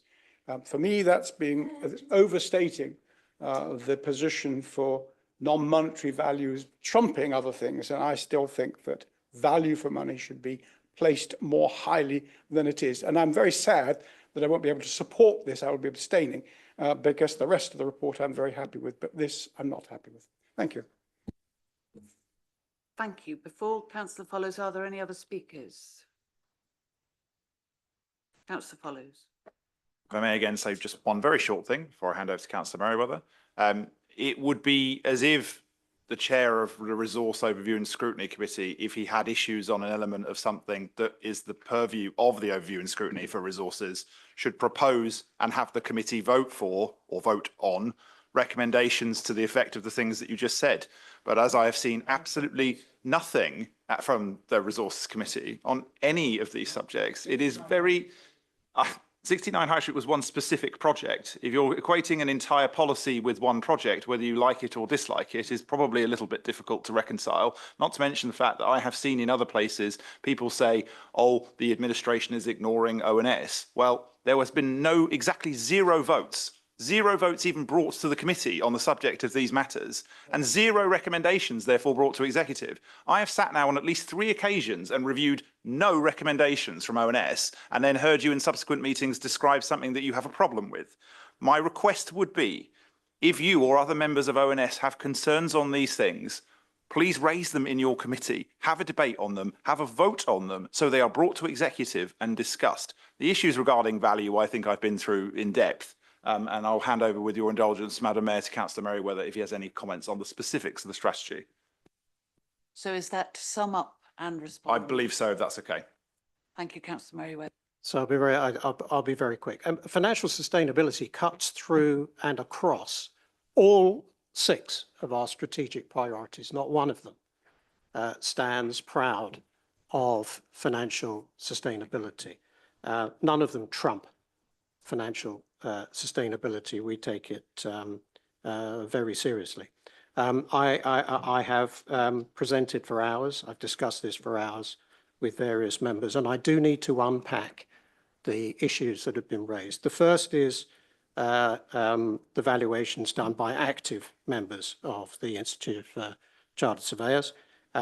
We use them. We use them without modification where we have to. On our balance sheet, they are prepared, the values are prepared by chartered surveyors and audited for that matter. The preparation of valuations for some of our transactions generate very narrow monetary capitalized values for projects. The guidance, even the RICS guidance on those narrow monetary values tells us that we should take into account other factors to the extent that they're appropriate. In our case, what's appropriate is the distinction between capital and revenue. Just using a monetary capitalized value for an investment is an irresponsible, if not dangerous, thing to do. And I wouldn't be surprised if it's behind so many of the misadventures of some local authorities who have not done the broad deep analysis that we do of the funding impact of the investments that we make, because we need to know separately the capital impact and the revenue impact. That's precisely why we do it. The third element is the options appraisals. There is a feeling, I know, that there's a queue of developers, private sector developers, who can't wait to write huge checks to us to get hold of our HRA land, which they'll be able to develop for huge sums of money, regardless of planning constraints and the wider economic climate. As a matter of mathematics, I doubt it. And as a matter of policy, I don't think it's that attractive either. Why would we sell our family silver and dispose of land that we can use to deliver more and better council housing?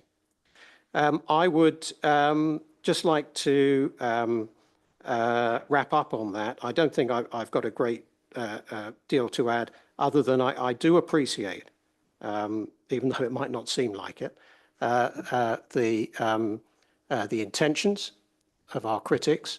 And I particularly appreciate Councillor Martin, because whenever we've sat and discussed this, he has understood that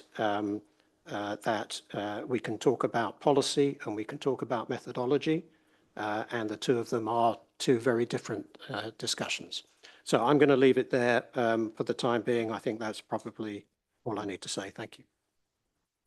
Thank you. So we come to another vote, and this time again, an electronic vote. So when the console lights up, please vote.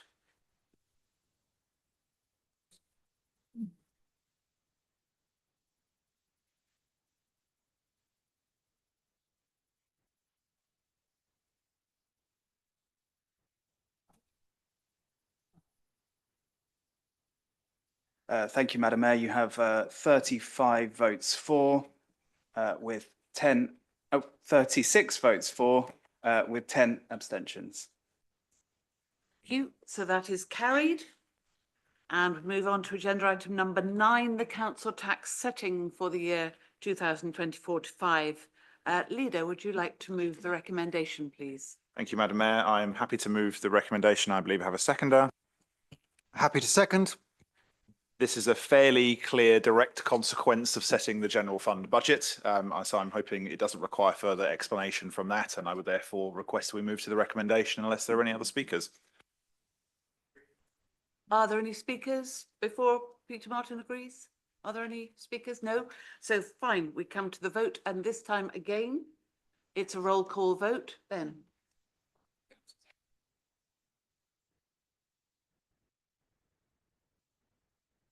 Or was that proposal second? Yes, it was seconded by Councillor Fairclough.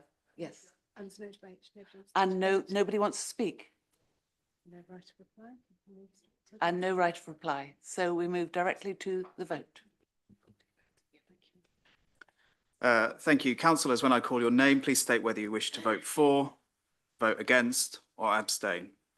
Councillor Austin. For.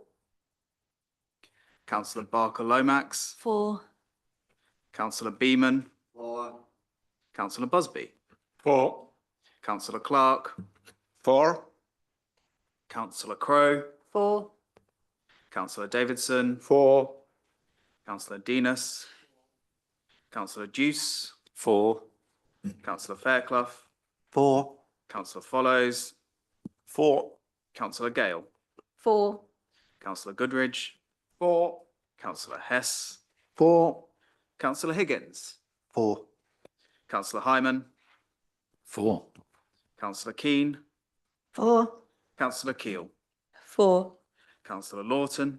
For. Councillor Long. For. Councillor MacLeod. For. Councillor Martin. For. Councillor Merriweather. For. Councillor Mirrlees. For. Councillor Morrison. For. Councillor Monroe. For. Councillor Murray. For. Councillor Nicholson. Councillor Palmer. For. Councillor Kenreid. For. Councillor Ruth Reid. For. Councillor Raleen. 4. Councillor Paul Rivers. 4. Madam Mayor. 4. Councillor Rubini. 4.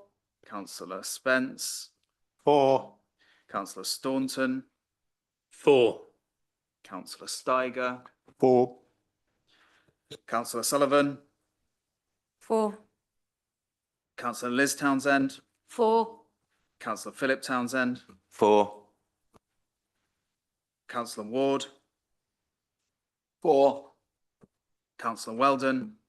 4. Councillor White. 4. And Councillor Williams. 4. Thank you, Madam Mayor. That's all votes in favour, so that's unanimous. Thank you. So we come to agenda item number 10, the pay policy statement. Leader, would you like to move the recommendation? Madam Mayor, pleased to move the recommendation, and I believe I have a seconder. Happy to second. The Localism Act requires that all public authorities have an annual pay policy statement. The statement has been, of course, before you in the papers, and I hope is fairly clear. I'm, of course, happy to take any questions, but I think this one is a fairly straightforward document that I'm sure shouldn't generate too much debate. Thank you, Madam Mayor. Thank you. Councillor Fairclough, do you wish to speak at all? No, thank you. No. Are there any speakers? Councillor Hyman. Just wondered if I could have an answer to my question in respect of pay. The pay claim is entirely contained within the line in the budget for staff pay increases that has been reviewed as part of this evening and has been in the papers. There isn't a uniform percentage rise for all staff because it's effectively enacted progressively across the spectrum from apprentices to the Joint Chief Executive going up the scale. So that, and that has been something that has been discussed with the union. I would have to double check with officers as to whether we are at the point that the union has formally accepted that pay claim. But as far as I'm fairly sure it's going through its regular processes. One of the slight problems with the process this year is that we of course have to start later whenever we don't know what the final budget's going to be. So we do end up with those concerns as a result of the government pay settlements being later. It makes these things harder. We've actually agreed in future years, starting from this year, to have a slightly earlier engagement with the union as to their pay claim aspirations, so that we can deal with some of the details in advance. What I can say for sure is that the entire pay claim, if accepted by the unions, is contained within the line for pay increases that's in the budget that you've just approved earlier this evening. Thank you, and we'd be grateful. Yeah, so just to confirm what the leader said, so the pay proposals have been made to the unions and we are waiting their response. So, but as you correctly say, the lines within the budget plus the extra money we got from the final settlement have all been formed part of that pay proposal to the unions. So there is no money spare from that proposal. Thank you. So are there any other speakers? And you don't wish to speak at all, Councillor Fairclough? No. So we move again to the vote, and that's another electronic vote. So when it lights up, please vote.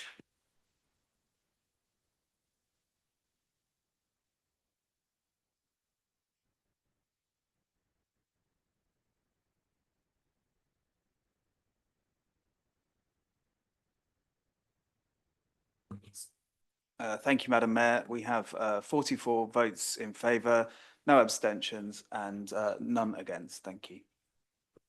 Thank you. So that too is carried. Agenda item number 11 is the renewal of the PSPO, the Public Spaces Protection Order. Leader, would you like to speak to this, please? Thank you very much, Madam Mayor. And before I go any further, pleased to introduce the motion. I believe I have a seconder. Happy to second. Before I move over to the portfolio holder, Councillor Mirrlees, to introduce the details, I do just want to state I think that the ASB PSPO has been incredibly successful in its operation. But to pick up on a number of issues that have been raised by other members, we are keen to explore the expansion of this PSPO, and I particularly wish to highlight areas where I've had those discussions and the levels of discussion I've had. So Whitley and Milford particularly is, I think, in an advanced level of discussions with the council in regards to the expansion of the PSPO. And I've also had discussions with the members for Elsted and Chiddingfold. and we'll be asking if they can take those proposals to their parishes for a further evaluation. And I'll be taking that forward with them in due course. I'll now move over with your indulgence, Madam Mayor, to Councillor Mirrlees. Yep, Councillor Mirrlees, please. Thank you, Madam Mayor. Section 59 of the Anti-Social Behaviour, Crime and Policing Act 2014 provides the power for local authorities to make public spaces protection orders to deal with unreasonable and persistent behaviour or activities that have a detrimental effect on the quality of life in identified areas. In April 2021, Waverley Borough Council made a PSPO intended to deal with antisocial behaviour in Godalming and Farncombe and the prohibition of lighting barbecues and bonfires on Waverley managed parks and open spaces throughout the borough. As you're probably aware, last summer was not the first time we saw fires on our commons. So bad in one place, stables had to evacuate all its horses. The order was put in place for a maximum of 3 years and is due to expire on the 20th of April 2024. At any point before that expiry date, the Council can extend the PSPO by up to 3 years if considered necessary to prevent the original behaviours from occurring or recurring. Approval will be requested to extend the PSPO, and hence a process must be followed to seek agreement to extend the order. This process involves the Community Services team evaluating whether the order is still required through engagement and consultation with key stakeholders. Following completion of this consultation, the findings will be presented to CMB, the Executive and Overview and Scrutiny Services to then seek a decision by full Council. Unfortunately, following a consultation process that will end in mid-March, the nearest available full Council meeting is scheduled for the 23rd of April 2024, which is 3 days after the expiry of the existing PSPO. Sound governance does not permit retrospective approval. Legal advice suggests that full Council could delegate authority to extend the PSPO to the Executive Head of Community Service, and this is what is being requested today. Due to a lack of resource last year and subsequently a new officer taking over in November, a review was unable to be completed in time for full Council in December, and hence we are where we are now. Thank you, Madam Mayor. Thank you. Are there any speakers? Councillor Hyman. Just the issue of that we're hearing the words legal advice suggests, which rather than legal advice informs us or whatever. And I'm slightly concerned that the language would be different if this were, if what we were doing, we were quite certain that it were the right way to do things. So can we be sure, or is this just a suggestion from some lawyer in half awake in the morning or something? I don't know. I mean, it's the wording that's used there that concerns me, because I thought we really ought to be quite sure that what we're doing is right. Thanks. Thank you, Councillor Hyman. Are there any other speakers? And Councillor Mirrlees, in your right to reply, would you like to respond to that? I just think it's a question of semantics, but obviously, because we are trying to get this out and in effect now, it's not a question of whether it works or not. We're aware that it does work, and it has been very useful in the past. Thank you. Thank you. So we come to another vote, and when your console lights up, please vote.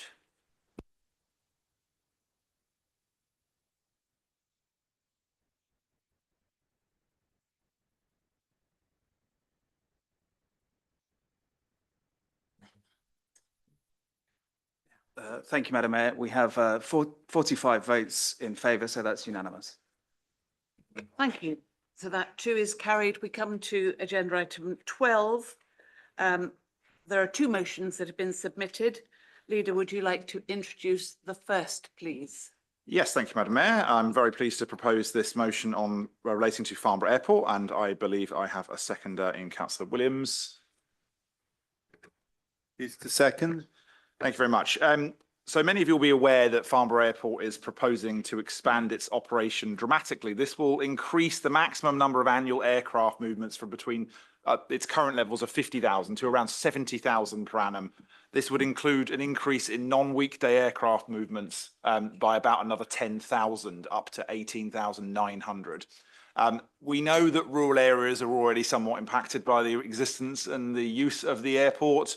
And it's possible that as many as 18 flights per hour could be over that airspace, where the flight management for the airport will actually increase, not just above Farnham, where most of the aerospace stack would actually be based, but also when you look at the maps that detail the entry and exit points of planes in that airspace. Actually, there are areas as far out as Compton and Shalford in Guildford, as well as Central Godalming, Whitley, Elstead, Thursley and Milford even in the centre of Godalming. So I think as far as I can see from all of the detail, and I did, before being succeeded by Councillor Munro on the committee, the Farnborough Aerodrome Committee, did go through this in some depth. There are areas of Waverley that are clearly going to be impacted by this, some more than others, but actually far more than you would, I think, expect in terms of the proximity to the airport.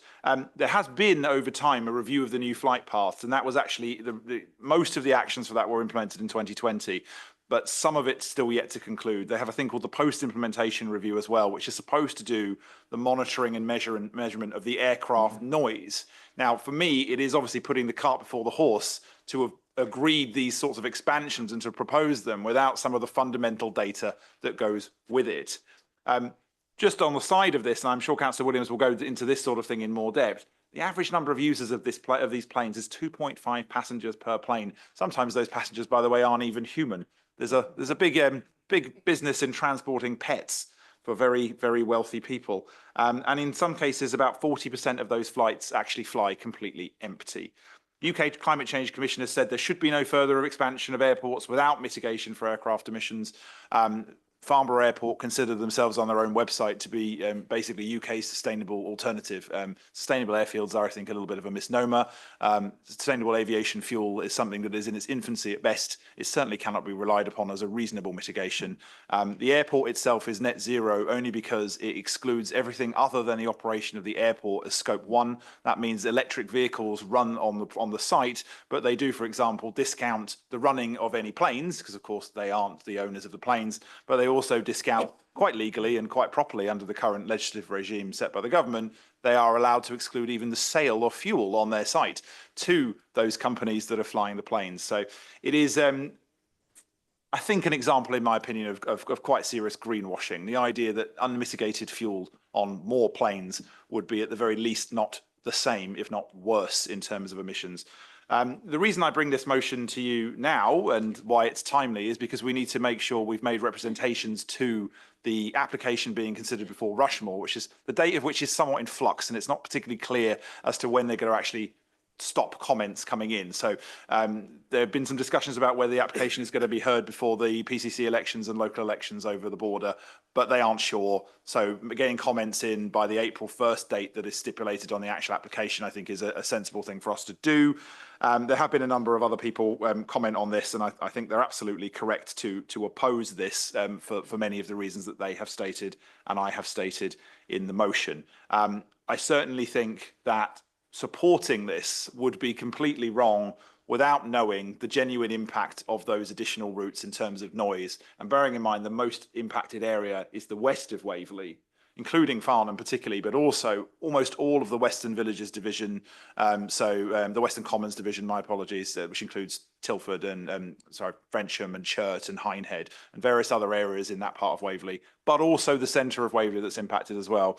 For me, I think we have an obligation, both in terms of our climate commitments and the impact that it may well have on the residents of Waverley, to put a formal objection into this that is not just from the executive but from council, specifying that we don't agree, A, in principle with the establishment of the airport, the expansion of the airport on climate grounds, but also without the actual planning relevant elements such as the noise monitoring of the expanded flight paths. How can they possibly approve such an application? I think these are reasonable planning objections, and it's odd to be talking about reasonable planning objections in a full council, but they are reasonable planning objections as well as reasonable climate objections. And I'm pleased to move this motion to council, and I'm sure my seconder will have more to say on some of the other aspects. Thank you, Leader. Councillor Williams, do you want to second now or reserve your right? I'll second now. Thank you, Madam Mayor. As part of the consultation on this expansion of Farnborough Airport, we repeatedly opposed the proposed expansion by around 40%. And this motion is, as Councillor Follows has suggested, to confirm in a timely manner by resolution of this council the serious concerns that we have about the impact of this expansion on local residents, particularly those living in the vicinity in places like Churton, Frensham and Beacon Hill and in parts of Farnham, as well as further afield, as Councillor Follows has pointed out. These residents already experience considerable nuisance from private jets, and if the proposed expansion goes ahead, they will experience increased noise, traffic congestion, poorer air quality, degradation of our natural environment. But our opposition to this expansion goes beyond this. We have declared a climate emergency. We are committed to reducing carbon emissions across the borough and beyond. And Farnborough Airport is 5 miles from the boundary of our borough. But let's remind ourselves that we're not talking here about depriving many people of the occasional package holiday. Just look at the website of Farnborough Airport to see how Farnborough is marketed. And I quote, "An unrivaled premium air travel experience where business combines with leisure, all within easy reach of London. Private planes are up to 14 times more polluting per passenger than commercial planes, 50 times more polluting than trains, according to a report by Transport and Environment, a European Clean Transport Campaign organisation. The carbon emissions of the average European comprise about 8 tonnes of CO2 per year. So in terms of carbon emissions, if you fly to the south of France and back on a private jet, that's half a year's typical allocation of carbon emissions in one trip. And around 40% of private jet flights are empty. So to get a flavour of what we're talking about here, let me just quote from an article from no less than the Financial Times a few years ago about Farnborough Airport. And I quote, "On a bright morning, the apron of Farnborough, the expanse of concrete where planes manoeuvre and park in this small private airport, 50 kilometres southwest of London, looks more like the personal museum of a billionaire hobbyist than a working airfield. The airport is full of immaculate private jets glinting in the sun." And the article goes on to say, as the rest of this country wrestles with the impact of Brexit on ease of transit, for these travellers, the UK borders have never seemed less consequential. So let's be absolutely clear about the expansion of Farnborough Airport. If ever there was a demonstration of the fact that climate change is caused by the few and impacts greatly on the many, you have it here. I'd ask you to support this motion. Thank you. Councillor Munro. Thank you very much, Madam Mayor. I don't have to agree with every word of the two previous speakers, and I don't, to agree with this motion. I will certainly be speaking for it and voting for it. I have the privilege of helping to represent Western Commons, which has been said, and I do agree with this part, I think disproportionately is affected by current aircraft movements, not only Farnborough, caused by Farnborough, but everything else there. And they are deeply affected on that. And I have had many righteous complaints about the continual noise and disturbance. And it has affected people emotionally, and frankly, many of them are rightly very angry indeed.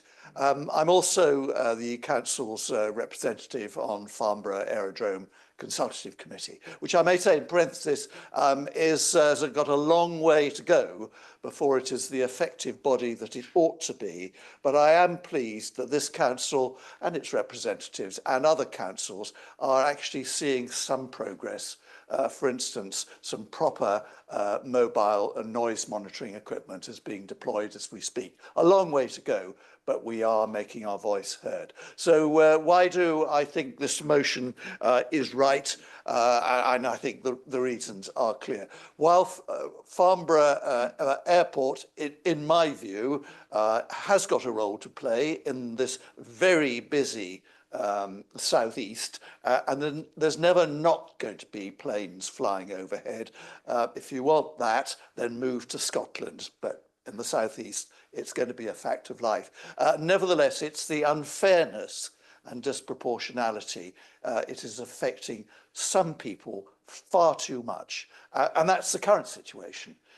If this expansion goes ahead, then I think, well, clearly, the numbers speak for themselves. In my view, FAL, Farnborough Airport Limited, has not demonstrated anything like a convincing need for this, and it is therefore being opposed. We are not alone here. It's being opposed by just about everybody who is not directly concerned with the aircraft industry, aviation industry, and we are in very good company far and wide. So I do hope everybody can support this and wishes the very many objectors who have put out very detailed proposals, wishes them the best of British luck to stop this expansion. It's come at the wrong time, it's unnecessary anyway, and all right-thinking people ought to oppose it.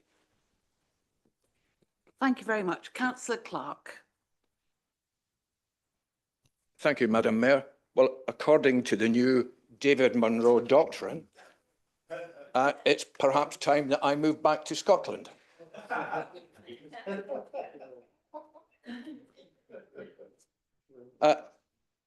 As a victim, or a potential victim, I'd like to say a few words. When TAG Aviation took over the airport from the Ministry of Defence, flights then were limited to 28,000. Then after several government interventions, I can't remember which government and which party, this limit grew to 50,000. And in 2019, the airport was bought by Macquarie Infrastructure, and I quote, to further develop our business offering, business aviation offering, I apologise, a thin disguise for the private jet expansion that we were soon to witness. In 2020, a number of new flight paths were introduced, and in some areas in Waverley, which previously had 5 to 10 flights a week, saw that increase by tenfold. A 12-month review of the consequences of these revised flight paths was promised by the Civil Aviation Authority, but the results of this review have not been forthcoming. Only last year, their chief executive committed to Jeremy Hunt that noise would be measured in this year-long review. It hasn't. You would be forgiven for thinking that the expansion application is being rushed through before these results are made known. Clearly, the owners of the airport want a return on their investment by capitalising in the boom in private jet travel. So they are seeking planning permission for a massive increase in flights, as well as a second terminal building. The private jet industry emits not just CO2, but all sorts of PR to try and overcome objections to the expansion of this type of travel. One of their favourites is an attempt to disguise private flights as somehow being mainly essential business travel. But then you discover that out of the 10 most popular routes in Europe, 6 of them involve trips to the south of France or the Swiss Alps. You realise then that calling this business travel is laughable. Between 2020 and 2022, The top 10 European routes accounted for 20,000 flights. 15,000 of them were to the south of France, Switzerland. That's a whopping 75%. In 2022, the UK topped the table for carbon dioxide emissions produced by private flights within Europe, with 500,000 tonnes of CO2 produced by the private jets that took off 90,000 times from UK runways. But putting pollution to one side for the moment, the proposed doubling of weekend flights is the thing that's enraged many who wish to relax in their garden over the weekend. The proposed doubling of weekend flights will result in more in the 2 days of the weekend than previously flew across the whole week. Now, they are proposed to start at 7 a.m, so no need to set my alarm. In finishing, with an average of 3 passengers per flight, I will have more people sitting in my garden as they fly overhead. Admittedly, not at 7 o'clock in the morning, nor 9 o'clock at night. So members of the council, on your marks, jet set, no. Thank you. Councillor Atkins. Austin, I'm sorry.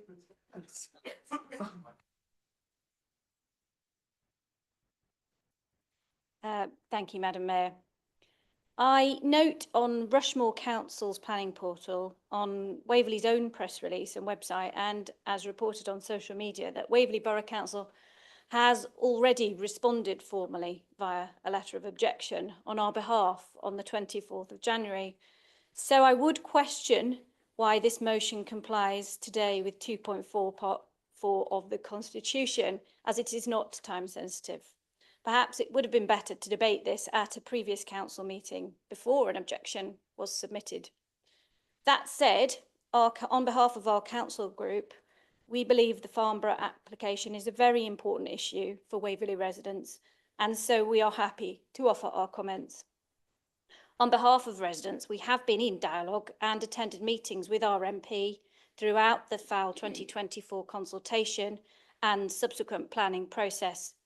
The motion is not quite right in that Jeremy Hunt MP for South West Surrey not only submitted comments last October, but has also formally objected to Rushmore Borough Council this month. We now echo the concerns of our MP as follows. Although we recognise the employment and business opportunities that Farnborough brings, the application in its current form come at too great a cost for local people and to the environment. The proposed increases in overall flights to 2040 is too great and will detrimentally impact those under the flight path, especially those in Churton, Western Commons, Western Villages and areas of Farnham. We strongly oppose the increase in flights, particularly over the weekend, or non-weekdays, as Farnborough Airport oddly describes them. If approved, the application would increase the weekend flight limit from 18% of the total current flight limit to 27%. This is disproportionately too high. As a business airport, we believe Farnborough should remain a 5-day traffic airport. Let us give those living under the flight path relief from the noise and disturbance 2 days a week. The application seeks to increase the weight category for flights and also to increase the allowable number of larger flights per year and at weekends. We oppose the increases in the application. They are too high, in particular, again, for the weekend flights. The application also asks to extend weekend operating hours. This is too great an imposition for Waverley residents living under the flight path. The promised noise monitoring results have indeed not appeared. Turning now to the very important issue of the environmental impact of this application. By its very nature, business travel is less efficient and emissions per passenger are significantly higher. We are acutely aware also that much of the flight path is over protected AONB national landscape land, and we believe the application does not address this. In support of our local plan and the PPF, we endorse any action to achieve carbon offsetting, and we support efforts or conditions put in place to reduce the carbon footprint of these proposals. We therefore endorse the letter of objection submitted to by Waverley Borough Council to Rushmore on the 24th of January, and we will be supporting this motion. Thank you. Councillor Spence. Thank you, Madam Mayor. I heartily agree with all the comments I've heard so far. But I think that some of us are perhaps lucky enough not to live under the flight paths for Farnborough. And I don't think if you don't live under those, you don't realise the harm that the people are suffering. I'm going to give you a quote from a Hindhead resident who has a misfortune to be right under one of those. He says, "Sunday is often the worst day.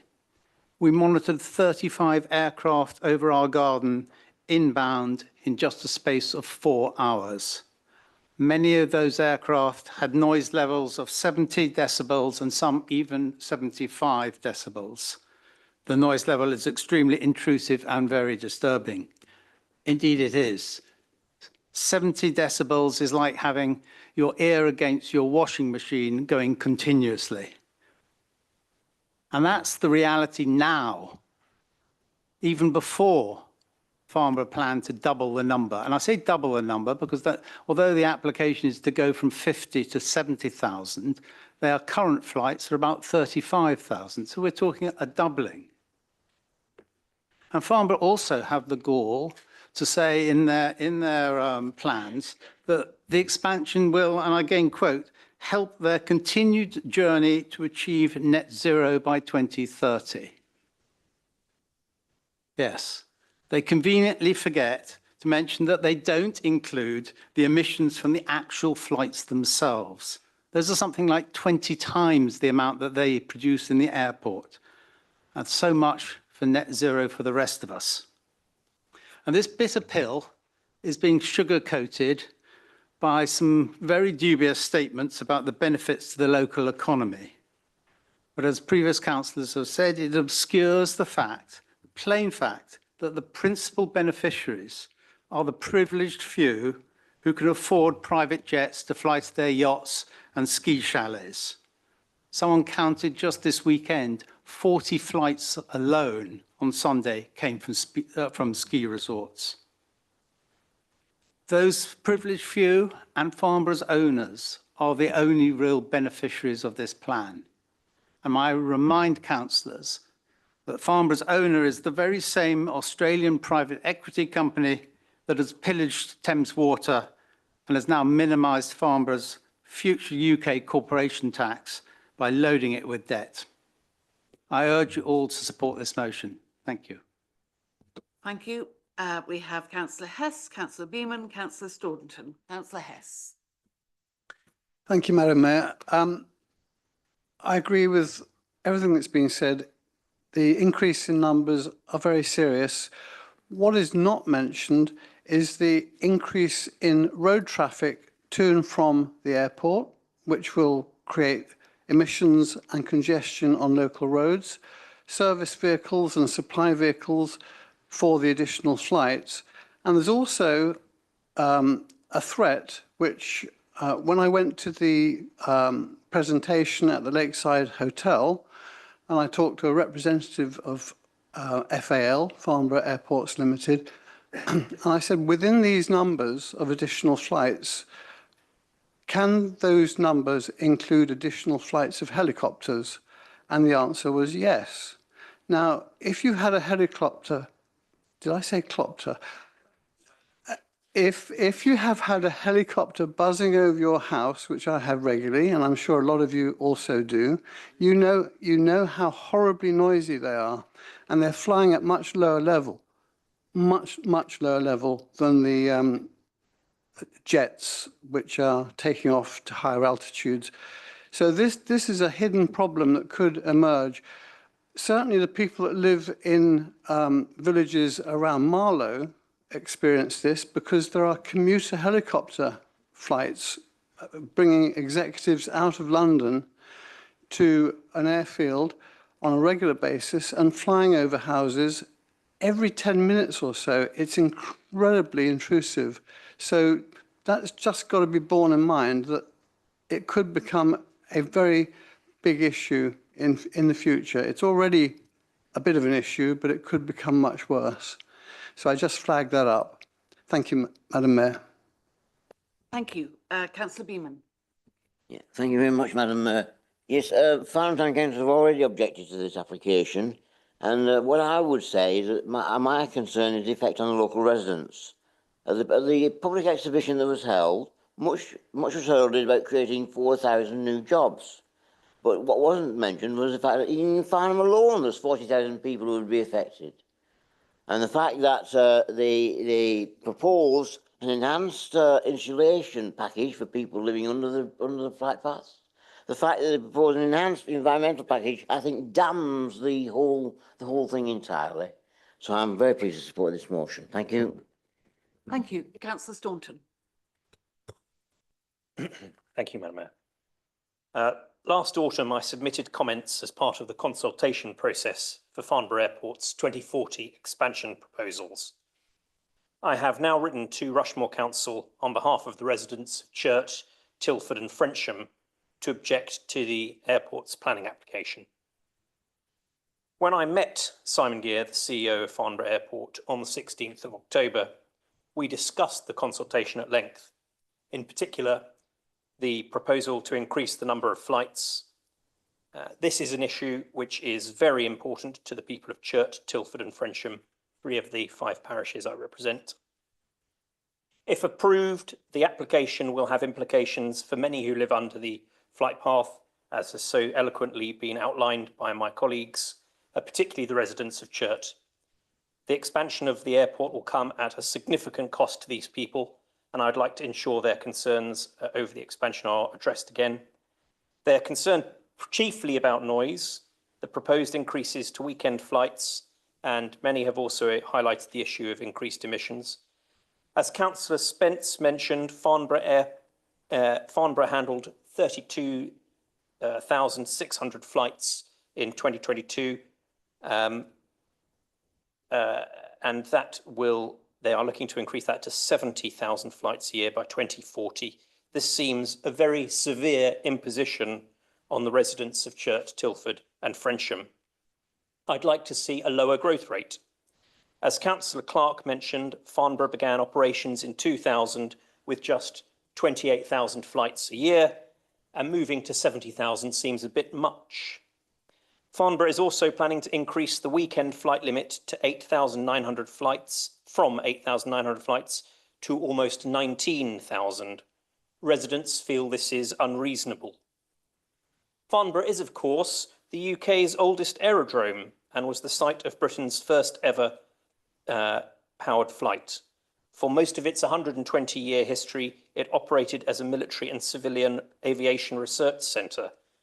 But while experimental jets ripped through the skies overhead, they did not do so on weekends. When Farnborough opened as a civilian airport for private jets, only 2,500 flights a year, 9% of the total, happened on weekends. Farnborough is proposing to increase that to 27%. The airport is also proposing to increase flights of larger aeroplanes from 1,500 a year to 2,100 a year. While I appreciate that the proposal to adjust the weight category up may lower the average carbon footprint of the average passenger, I believe the increase in flights at this greater weight is too high. The expansion will also lead to more emissions, certainly, and by the airport's own admission, until at least 2040. I shall support this motion, and I'd like to thank you for the opportunity to raise these concerns on behalf of the residents of Churt, Tilford and Frensham. Thank you. Thank you. Councillor Gale. Thank you, Madam Mayor. As the daughter of somebody who built the Concorde, I'm fascinated by aeroplanes. However, this is a little bit too much for people in the area, which is why my parish council, Whitley and Milford, have already written to object to the expansion of Farnborough Airport. And I'd like to hope that other parish and town councils will do the same. I think we need to support this. Thank you. Thank you. So, Leader, do you want to sum up?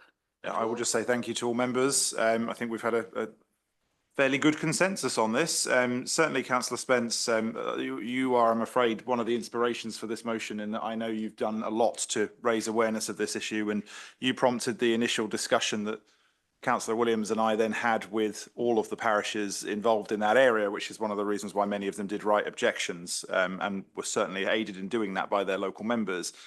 Councillor Munro, and I know you've been equally working incredibly hard with this, and don't get me wrong, I'd probably start judging you if you agreed with everything that myself and Councillor Williams said, but in this case, I very much did agree with everything you said, and your ward, Western Commons, is certainly at the moment the most impacted and will be materially harmed by this increase, but certainly I would say that harm is likely to spread.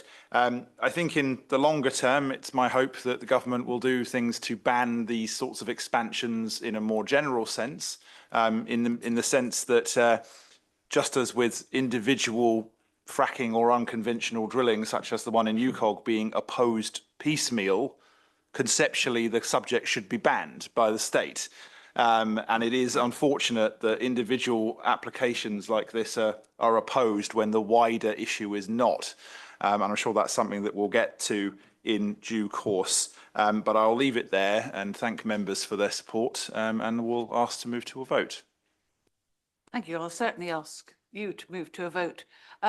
Everybody, so we come to the time for the vote, and when your console lights up, please vote.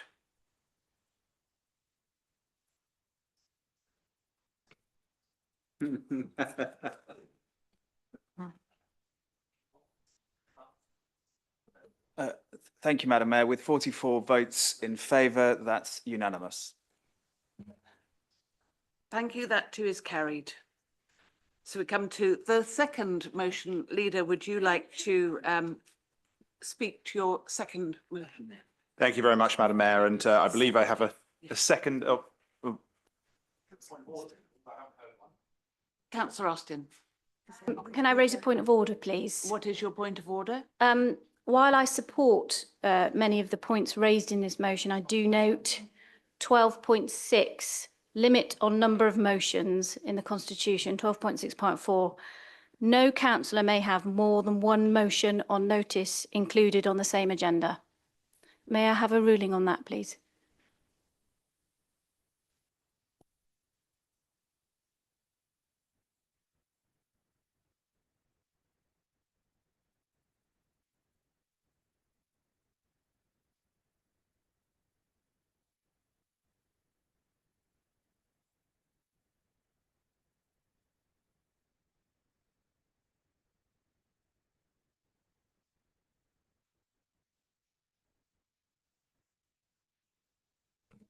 You might be very pleased, but we're going to have just a 2 or 3 minute adjournment to just check this. Thank you.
Councillors, we're going to re-adjourn. We're going to re-adjourn. Everyone? Councillor Austin is correct, and the monitoring officer is going to advise. Thank you, Madam Mayor. Through you, just to advise on the point of order that's been raised, Councillor Austin is entirely correct. Council Procedure Rule 12.6 provides that no councillor may have more than one motion on notice included on the same agenda, and the second motion shouldn't have been included on the agenda for this evening's meeting. It's there in error, and therefore I would advise that it's withdrawn from the agenda. Thank you, Madam Mayor. Thank you very much, everybody. That has the